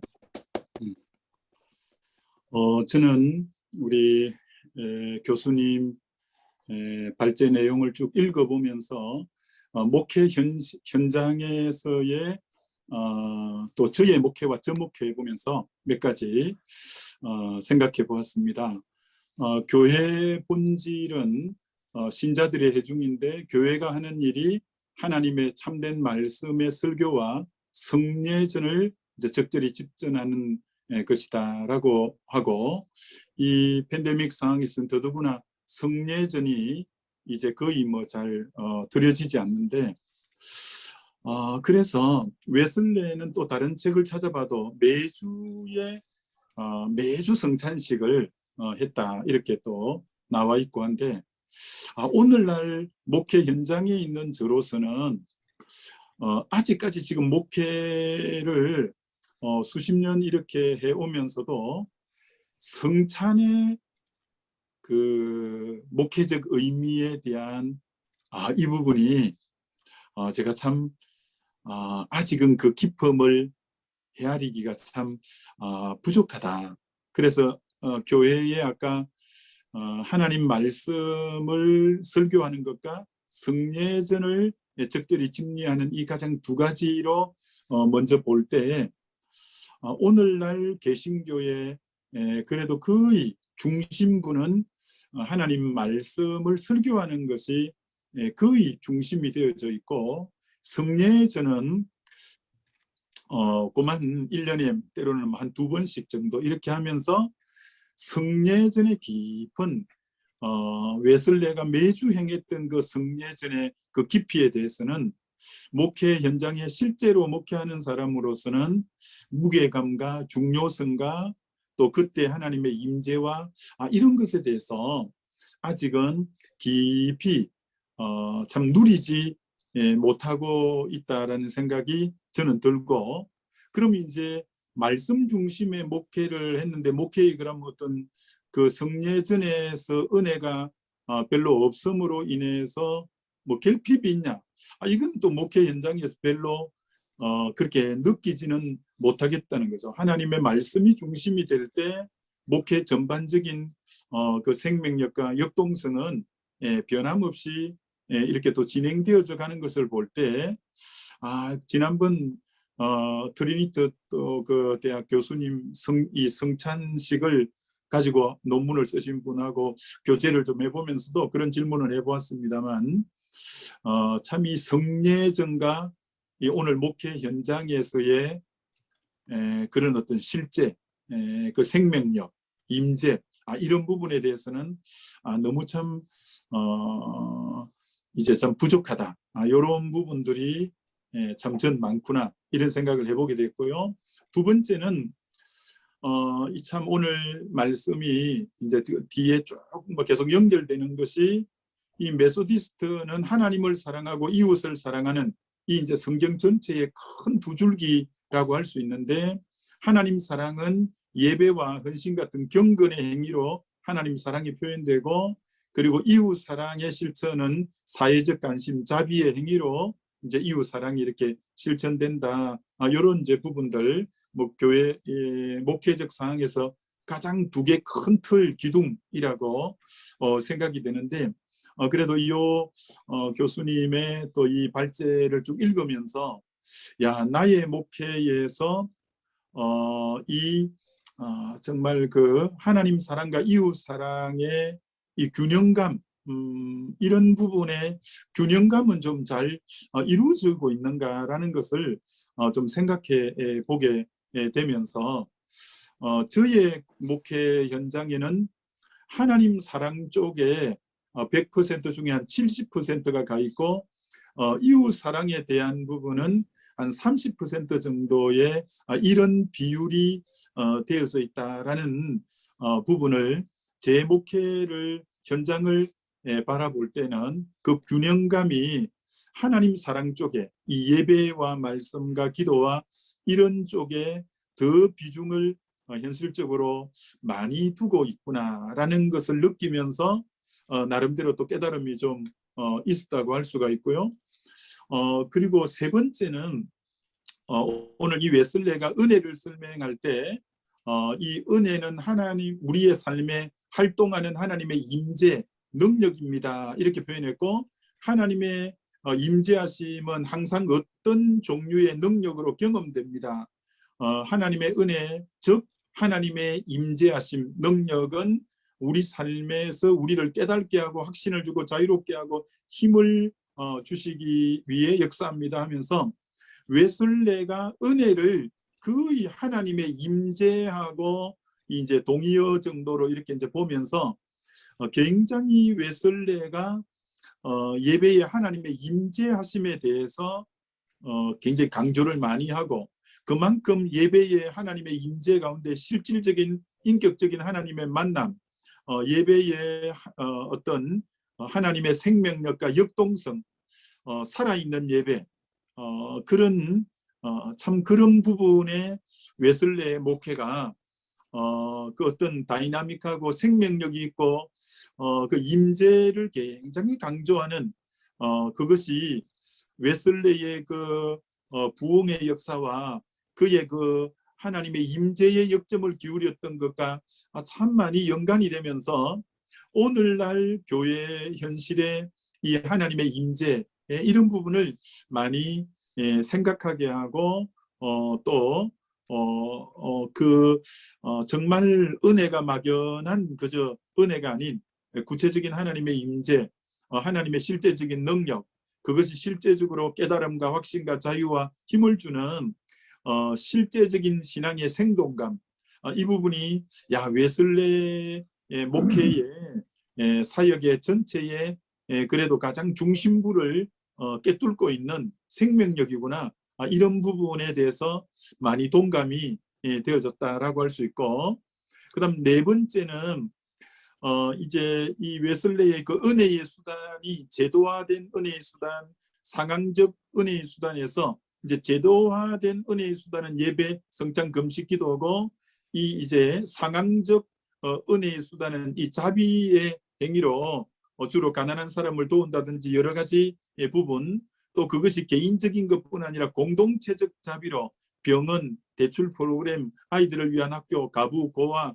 주거시설, 기관과 프로그램, 이런 어떤 부분을 보면서, 그래서 경건 행위를 개인적 성결이라면 자비 행위를 사회적 성결로 이렇게 보는 참 그런 면에서 목회의 또 다른 균형을 잘 잡아주는 영역이라 이렇게 이제 보여졌고요.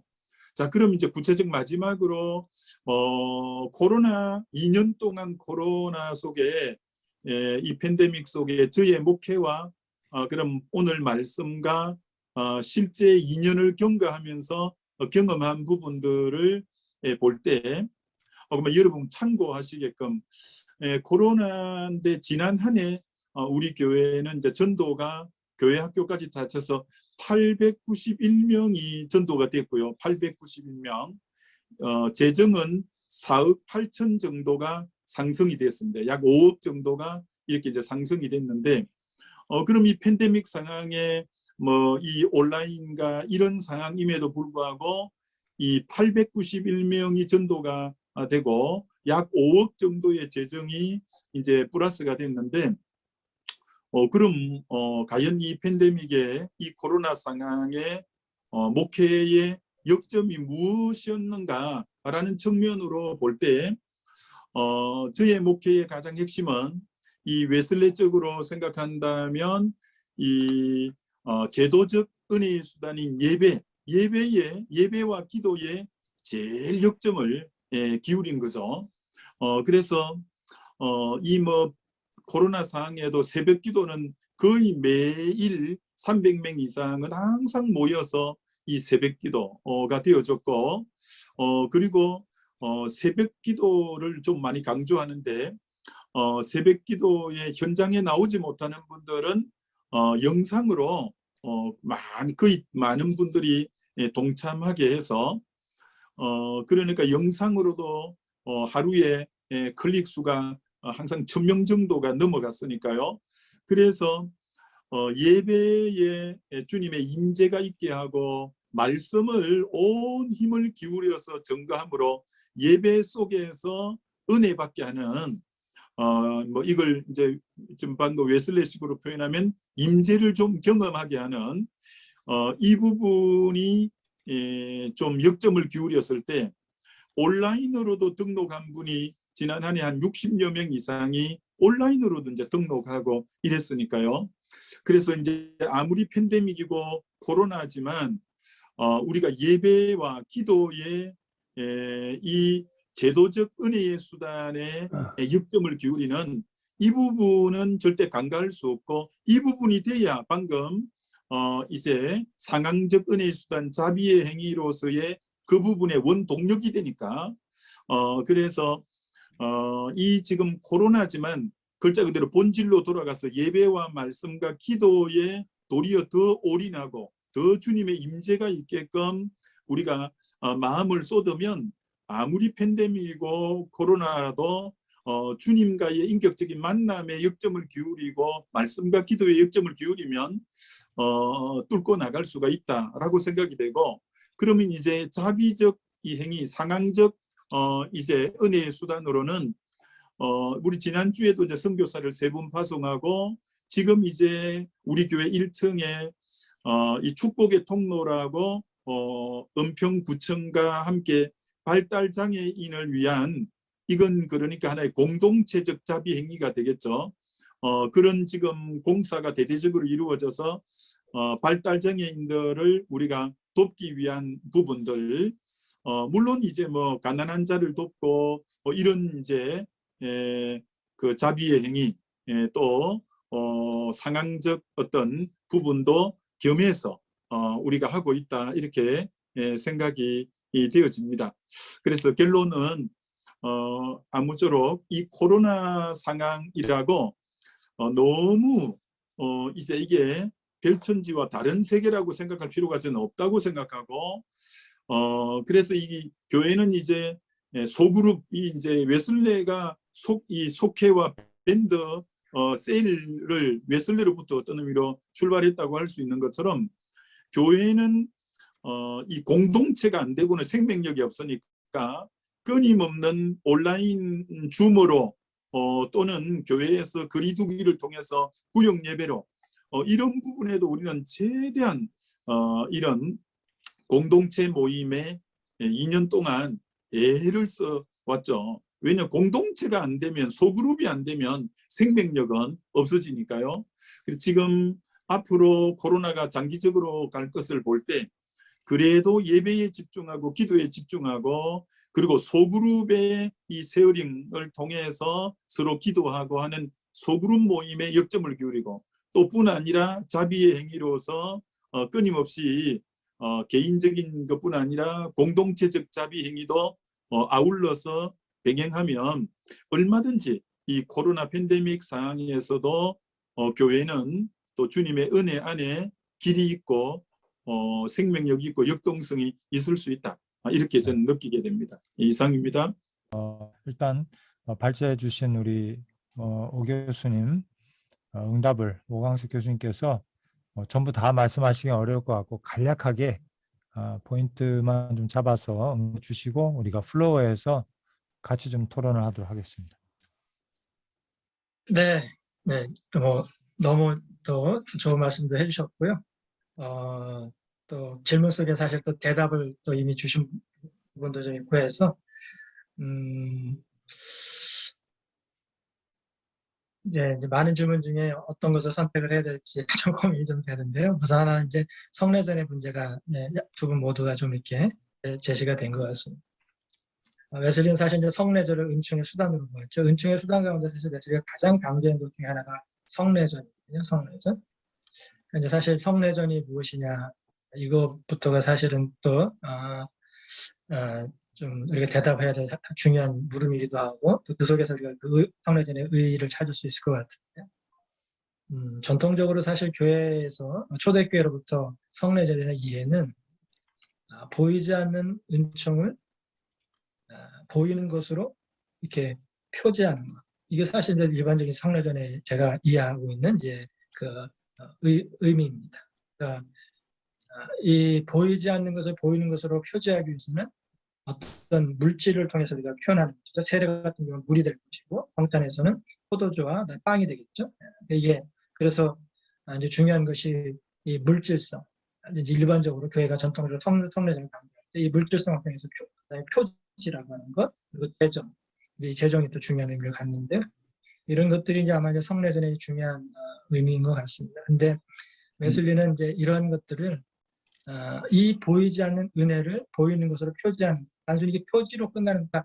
일반적으로 개신교의 성례 이해는 사실 상징적인 이해가 많죠. 그러니까 카톨릭의 화채설이라든가 루터의 공채설과 구분되게 일반적으로 이제 다른 이제 개신교 전통은 이제 기념설, 상징설적으로 이렇게 이해하는데 이게 단순한 성례가 단지 기념과 상징 그것을 통해서 어떤 것을 표현하고 표지하는 것으로 끝나는 차원이 아니라 사실은 그 보이지 않는 은총을 우리가 받는 자리이기도 한 것이죠. 말 그대로. 그래서 은총의 수단, 은혜의 수단입니다.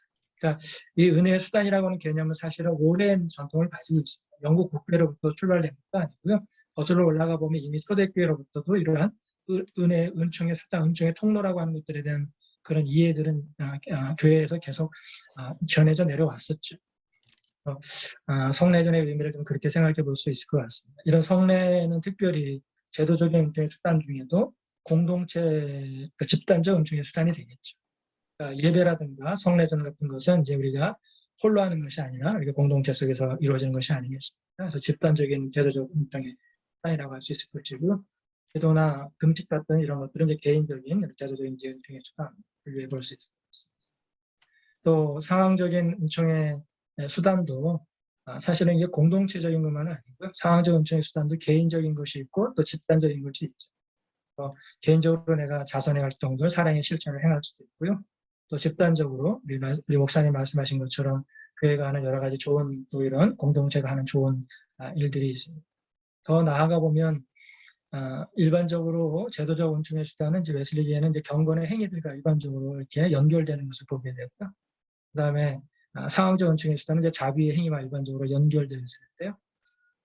물론 이제 그 중에 하나 좀 모호한 것은 이제 소위 크리스천 컨퍼런스, 우리 속회라든가 밴드라든가 이런 소그룹 모임은 이제 웨슬리가 이것을 상황적 은총의 수단에 넣었어요. 제도적 은총의 수단에 넣지 않고. 그러니까 아마 요 구분은 이것은 이제 제도적 은총의 수단을 주로 우리가 하나님과의 관계성 속에서 이해를 한 것 같고 웨슬리는 상황적 은총의 수단은 이웃과의 관계성에서 이해를 한 것 같습니다. 제가 이해하는 것으로는요. 그래서 속회라든가 이런 형태들은 이제 상황적 은총의 수단에 웨슬리가 집어넣은 것으로 이해가 되어지는데요. 그래서 이게 사실은 이것이 제도적 은총의 수단이든 상황적 은총의 수단이든 또 경건행위든 또 자선행위든 이것을 개인적이다 혹은 집단적이다라고 딱 구분하기는 사실은 어렵죠. 두 가지 모두를 다 가질 수 있습니다. 이 모든 것들이다. 그래서 웨슬리 자신이 이것을 구분하려고 하지 않았죠. 그래서 우리 목사님 좋은 말씀을 해주셨는데요. 또 우리 오성욱 교수님도 좋은 말씀을 해주셨는데 결국 우리가 상황적 은총의 수단 혹은 자비의 행위를 행하기 위해서는 경건의 행위가 따르지 않고 없이 우리가 자비의 행위를 할 수는 없는 것이죠. 그래서 세 가지 규칙 가운데도 웨슬리가 앞에 선을 행하고 악을 피하고 선을 행하라라고 하는 것이 이것이 어떤 자비의 행위들과 관련되어진다고 한다면 하나님의 사랑 안에 머물러 있어요. 그래서 가능한 한 항상 은총의 수단을 적극적으로 이용하라라고 하는 것은 경건의 행위와 아주 밀접하게 관련이 있죠. 그것 없이 우리가 자비의 행위를 할 수는 없는 것입니다. 그래서 이것을 결코 분리하지 않았다. 웨슬리는 이 둘을 분리하지 않았고 이 둘은 언제나 항상 같이 가는 것이죠. 좋은 나무가 좋은 열매를 맺는 거 아니겠습니까? 예수님 말씀하신 것처럼 루터도 그렇고 웨슬리도 그렇고 그 표현을 사실은 사용하기도 했는데 좋은 믿음은 좋은 사랑은 또 경건을, 성결을, 또 선행이라고 하는 그 열매를 늘 맺는 것이죠. 그래서 이 둘을, 경건의 행위와 이 자비의 행위를 우리가 분리할 수 없다라는 게 웨슬리의 확고한 그런 신앙, 또 신학이라고 저도 그렇게 생각을 합니다. 네. 그 정도로도 답변이 될 수 있을지 모르겠습니다. 네, 감사합니다. 오늘 발제에 관해서 이제 여러분들의 질문이나 다른 분들의 참여하신 분들의 코멘트를 좀 들어봤으면 좋겠습니다. 말씀해 주시죠. 자유롭게. 오늘 발제하신 분, 또 코멘트하신 분들에게 감사의 말씀을 드립니다. 한 가지 기억한 것은 아우틀러가 웨슬리에는 결론이 없었다가 그랬고 또 인용하시는데, 그건 아우틀러 자신이 그 말은 좀 무리한 말이었다고요. 웨슬리의 교회관은, 영국 교회 교회관 바로 그거였다. 그거지 웨슬리에게 교회관이 없다는 얘기는 아니라는 얘기야. 두 번째로 우리 목사들이 오늘 고민해야 될 것은 이것이라고 생각해요. 교회가 뭐냐 할 적에 Meeting of the Believers, 성도의 모임이라고 했다고요. 그렇잖아요. 그럼 오늘 코로나 시대를 맞이해서 구체적으로 성도의 모임이 있어서 없게 되는 상황에 왔다 그 얘기예요. 그럼 교회가 존재할 수 없다는 얘기가 뭐냐 그 얘기야. 그러니까 여기에서 성도의 모임이 있다는 것을, 있게 할 수 있는 다른 방법이 뭐냐는 것을 우리 구체적으로 얘기하고 긍정적으로 교회가 있다고 얘기해야 될 것이고, 두 번째는 웨슬리는 그 교회 사명을 수행하기 위해서 은혜의 수단을 활용해야 한다고 얘기했다고요. 정해진 은혜의 수단, 더 나가서는 상황적인 은혜의 수단 해가지고 사명을 처치했다고 얘기해요.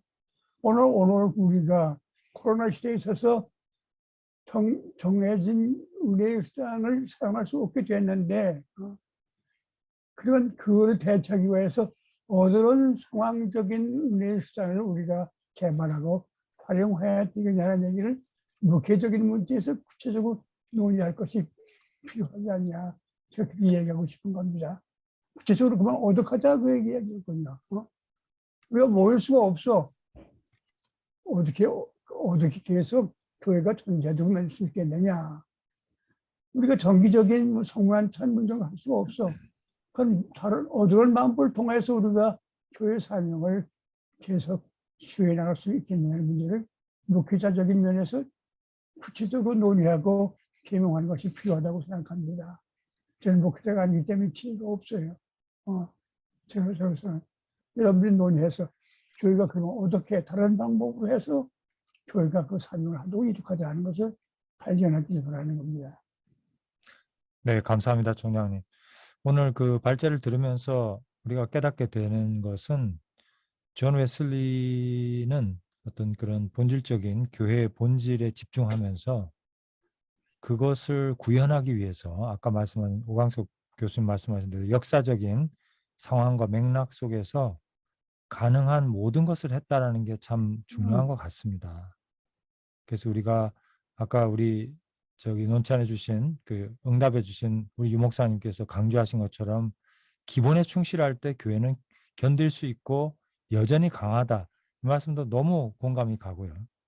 그러나 또 우리 오성옥 교수님 말씀하신 것처럼 또 우리 조정남 총장님 말씀하신 것처럼 이 팬데믹 상황 속에서 어떠한 은총의 수단들을 우리가 활용해야 할 것인가에 대한 지혜, 그것을 통해서 성도들을 준비시킬 것인가 하는 것에 대한 이러한 깊숙한 논의가, 구체적인 논의가 필요하다. 양면을 다 보게 되는 것 같아요. 그리고 웨슬리가 참 위대한 것은 그것들을 다 해냈다는 거죠. 그래서 우리는 한쪽에 계속 이렇게 뭔가를 하고 있는데 그런 점에서 우리에게 많은 도전도 되고 가이드가 된다는 생각이 드는데요. 자, 그러면 지금 제안한 이런 것들에 대해서 조금 더 말씀을 좀 나눠주셨으면 좋겠어요. 유장원 교수님 들어오셨니? 예, 웨슬리 연구의 그 핫한 우리 서울시대 가능성이라 그 기차 소리라 괜찮나 모르겠습니다. 네, 괜찮습니다. 교수님, 예, 강의 잘 들었고요. 한 세 가지 정도 말씀을 드리고 싶은데, 그 자유주의교회 그런 말씀하셨는데 그 개념이 좀 명확해야 될 것 같고, 또 하나는 그 실용주의적 교회관이라고 했거든요. 이 두 가지 용어가 좀 명료하게 해명해 주시면 많이 배울 것 같습니다. 말씀하신 것처럼 그 웨슬리 교회론이 카톨릭 교회, 또 주교계획 전통, 또 경건주의 전통 이게 융합된 건데 아마 그 자유주의 교회는 모라비안 경건주의를 의미하는 건지 그것 좀 해명해 주시고 또 실용주의적 교회라고 했는데 오히려 그 영국 국교회 그 제도적 그 전통을 잘 이어받았는데 그 이어받으면서도 경건주의를 통해서 약간 물론 변형한 것도 있겠지만 그 예배나 교회에서 어떤 점에서 실용주의라고 보신 건지 그 점을 좀 궁금하고요.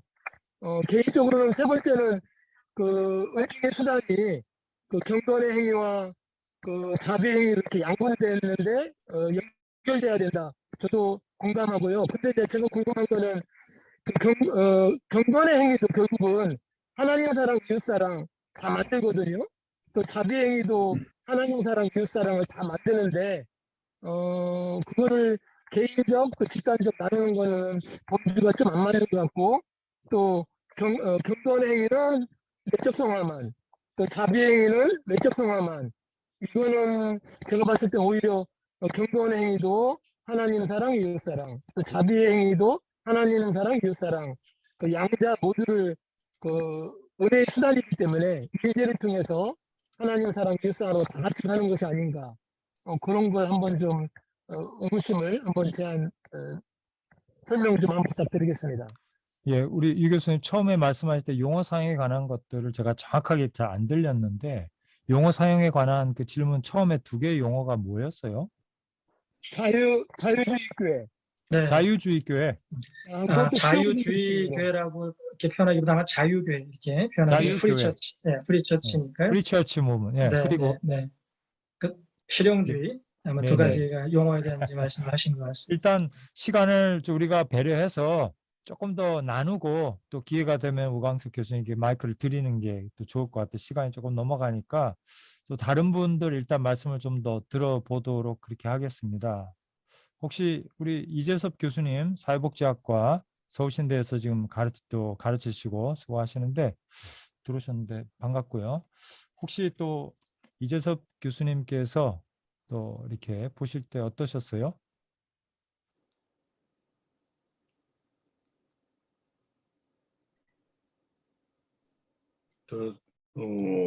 오광석 교수님 발표와 또 논찬 두 분 논찬이 다 유익했다고 생각하고요.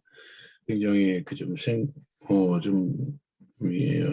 팬데믹 상황을 떠나서 우리 이제 현대 교회 또 우리나라 교회의 어떤 역할, 생각 이런 부분에 대해서 이런 관점을 제대로 가지고서 이렇게 우리가 교회를 인식하고 또 우리 목회자들 특히 그런 부분들이 그렇게 해왔는지 이런 생각을 좀 많이 하게 됐고 제가 이제 아까 한 가지 유대승 목사님인가요? 그 말씀을 해주신 것 중에서 굉장히 그 코로나 상황에서도 어떤 교회의 어떤 내부적인 어떤 지도적 은총 그 부분들을 이 상황에서 그 온라인이라는 어떤 특수한 상황 속에서도 거기에서 또 새로운 어떤 그 하나님을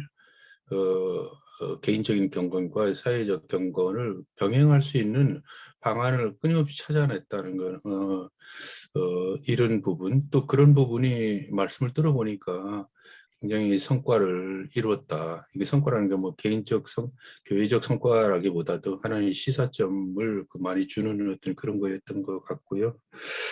또 아까 또 언뜻 말씀 중에서 이렇게 좀 생각난 거는 목사님들이 이렇게 교회 이제 설교하는 것 이것은 이제 어떻게 보면 제도적 은총의 어떤 그런 일환이고 그게 한 70% 하고 교회에서 한 30% 정도는 어떤 이제 사회적 은총 쪽 활동을 하셨다 이렇게 얘기하는데 제가 생각할 때에는 목사님이나 이제 교회에서의 사역 자체는 그 자체가 하나의 또 중요한 사회적 은총을 실현하는 길이고라고 생각을 하고 또 사회에서 본업을 갖고 일하는 사람들은 그 자체가 또 하나님을 사랑하는 은총이고 또 사회적 은총이고 그렇다 그렇게 생각을 되거든요.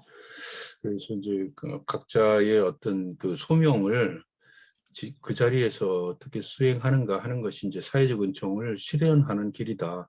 그래서 목사님들은 교회에서 올바른 이런 그 교회관이나 그 말씀을 제대로 전파하는 것 그 자체가 어떻게 보면 사회적 그 은총을 실현하는 하나의 길이 아닌가 이런 생각도 듭니다.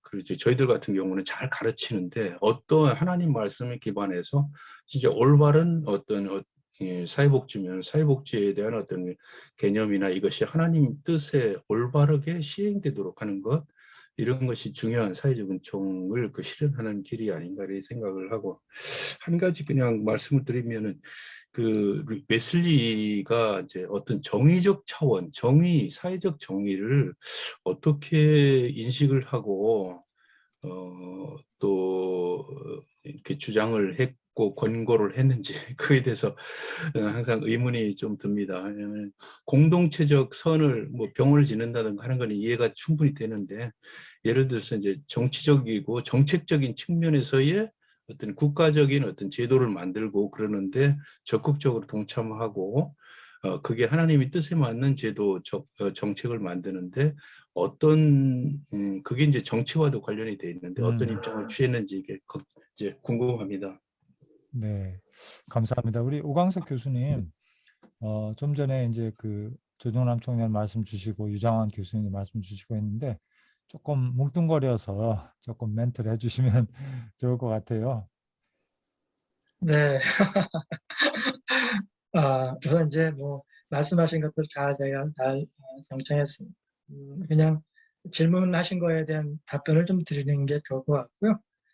우선 이제 실용주의에 대한 이야기는 사실 웨슬리 굉장히 중요한 개념으로 생각을 하거든요. 그 이유가 뭐냐면 웨슬리는 사실 영국 국교의 성직자였고 또 죽을 때까지 그게 남아있기를 원했음에도 불구하고 사실 그의 메도디스트 운동은 실질적으로 영국 국교로부터 독립할 수밖에 없는 모든 조치를 웨슬리가 다 했습니다. 실제로 비국교도로 등록도 돼 있었고요.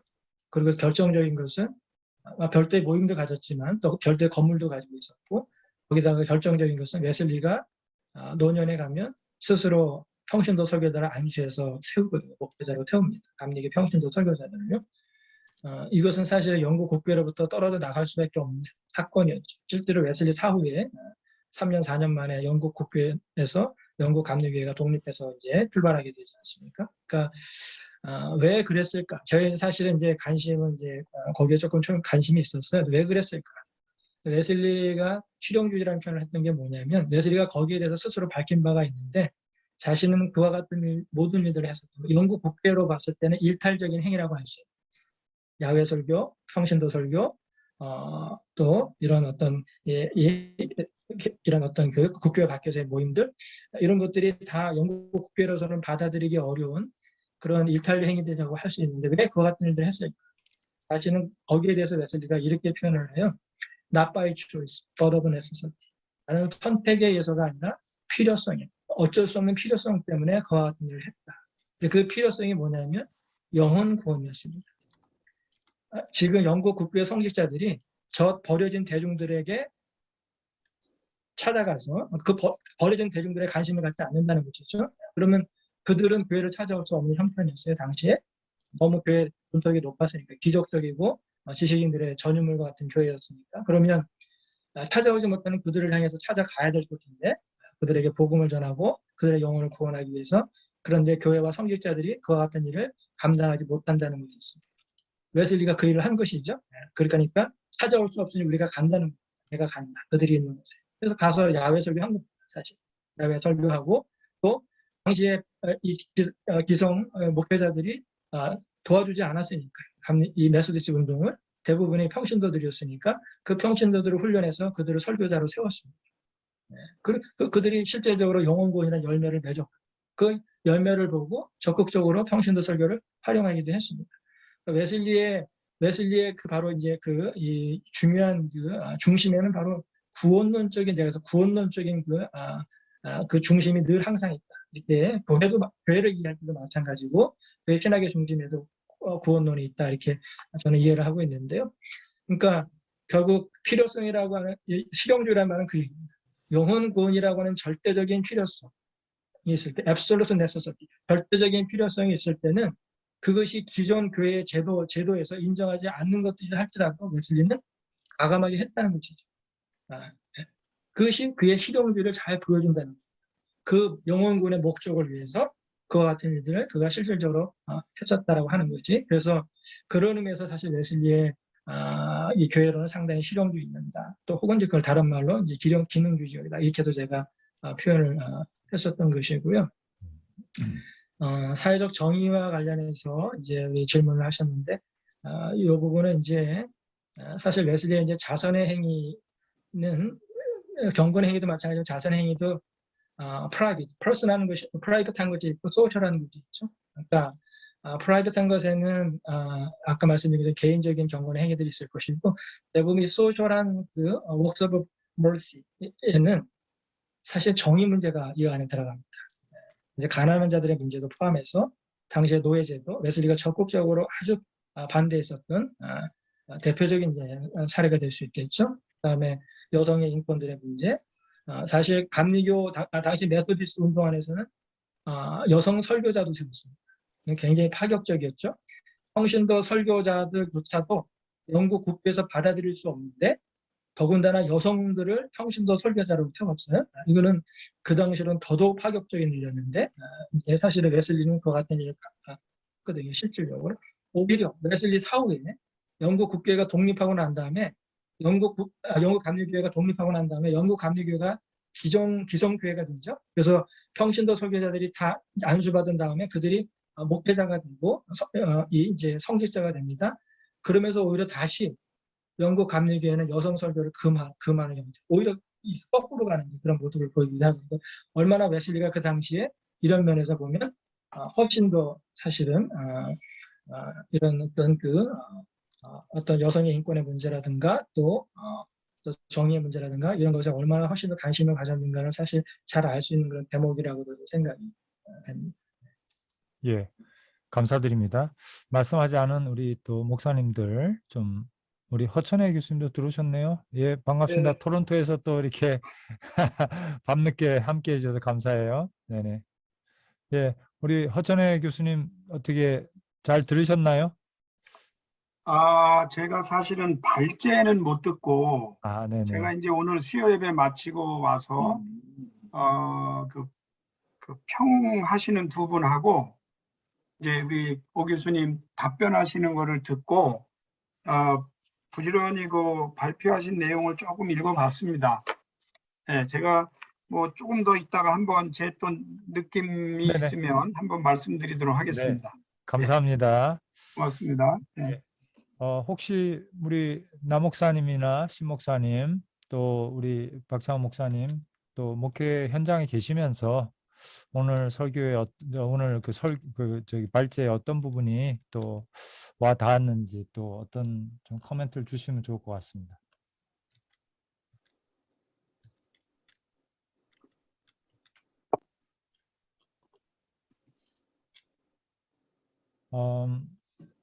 저는 그러면 제가 좀 한두 가지 말씀을 좀 드리면 웨슬리 천재성 가운데 그가 그 실용주의가 있다라고 했는데 실용주의라는 말이 너무나 이제 다양한 의미를 갖고 있기 때문에 사실 철학적으로는 이제 기독교하고 이렇게 연결되기 어려운 부분들도 있고요.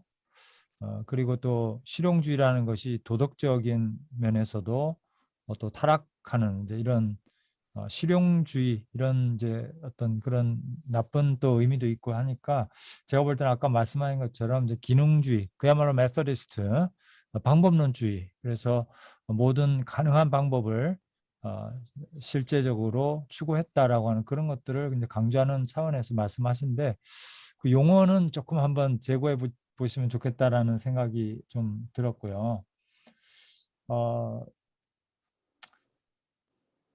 글쎄요, 참 저도 여러 가지 좀 좋은 이제 도전과 어떤 깨달음이 많아가지고 이 얘기를 다 할 수는 없는데 그 본문 가운데 웨슬리가 한 말을 인용하셨는데 메소디즘은 교인들과 세상에 집단적인 은혜, 교인들이 세상에 집단적인 은혜의 수단이 되도록 조직된 운동이라고 할 수 있다.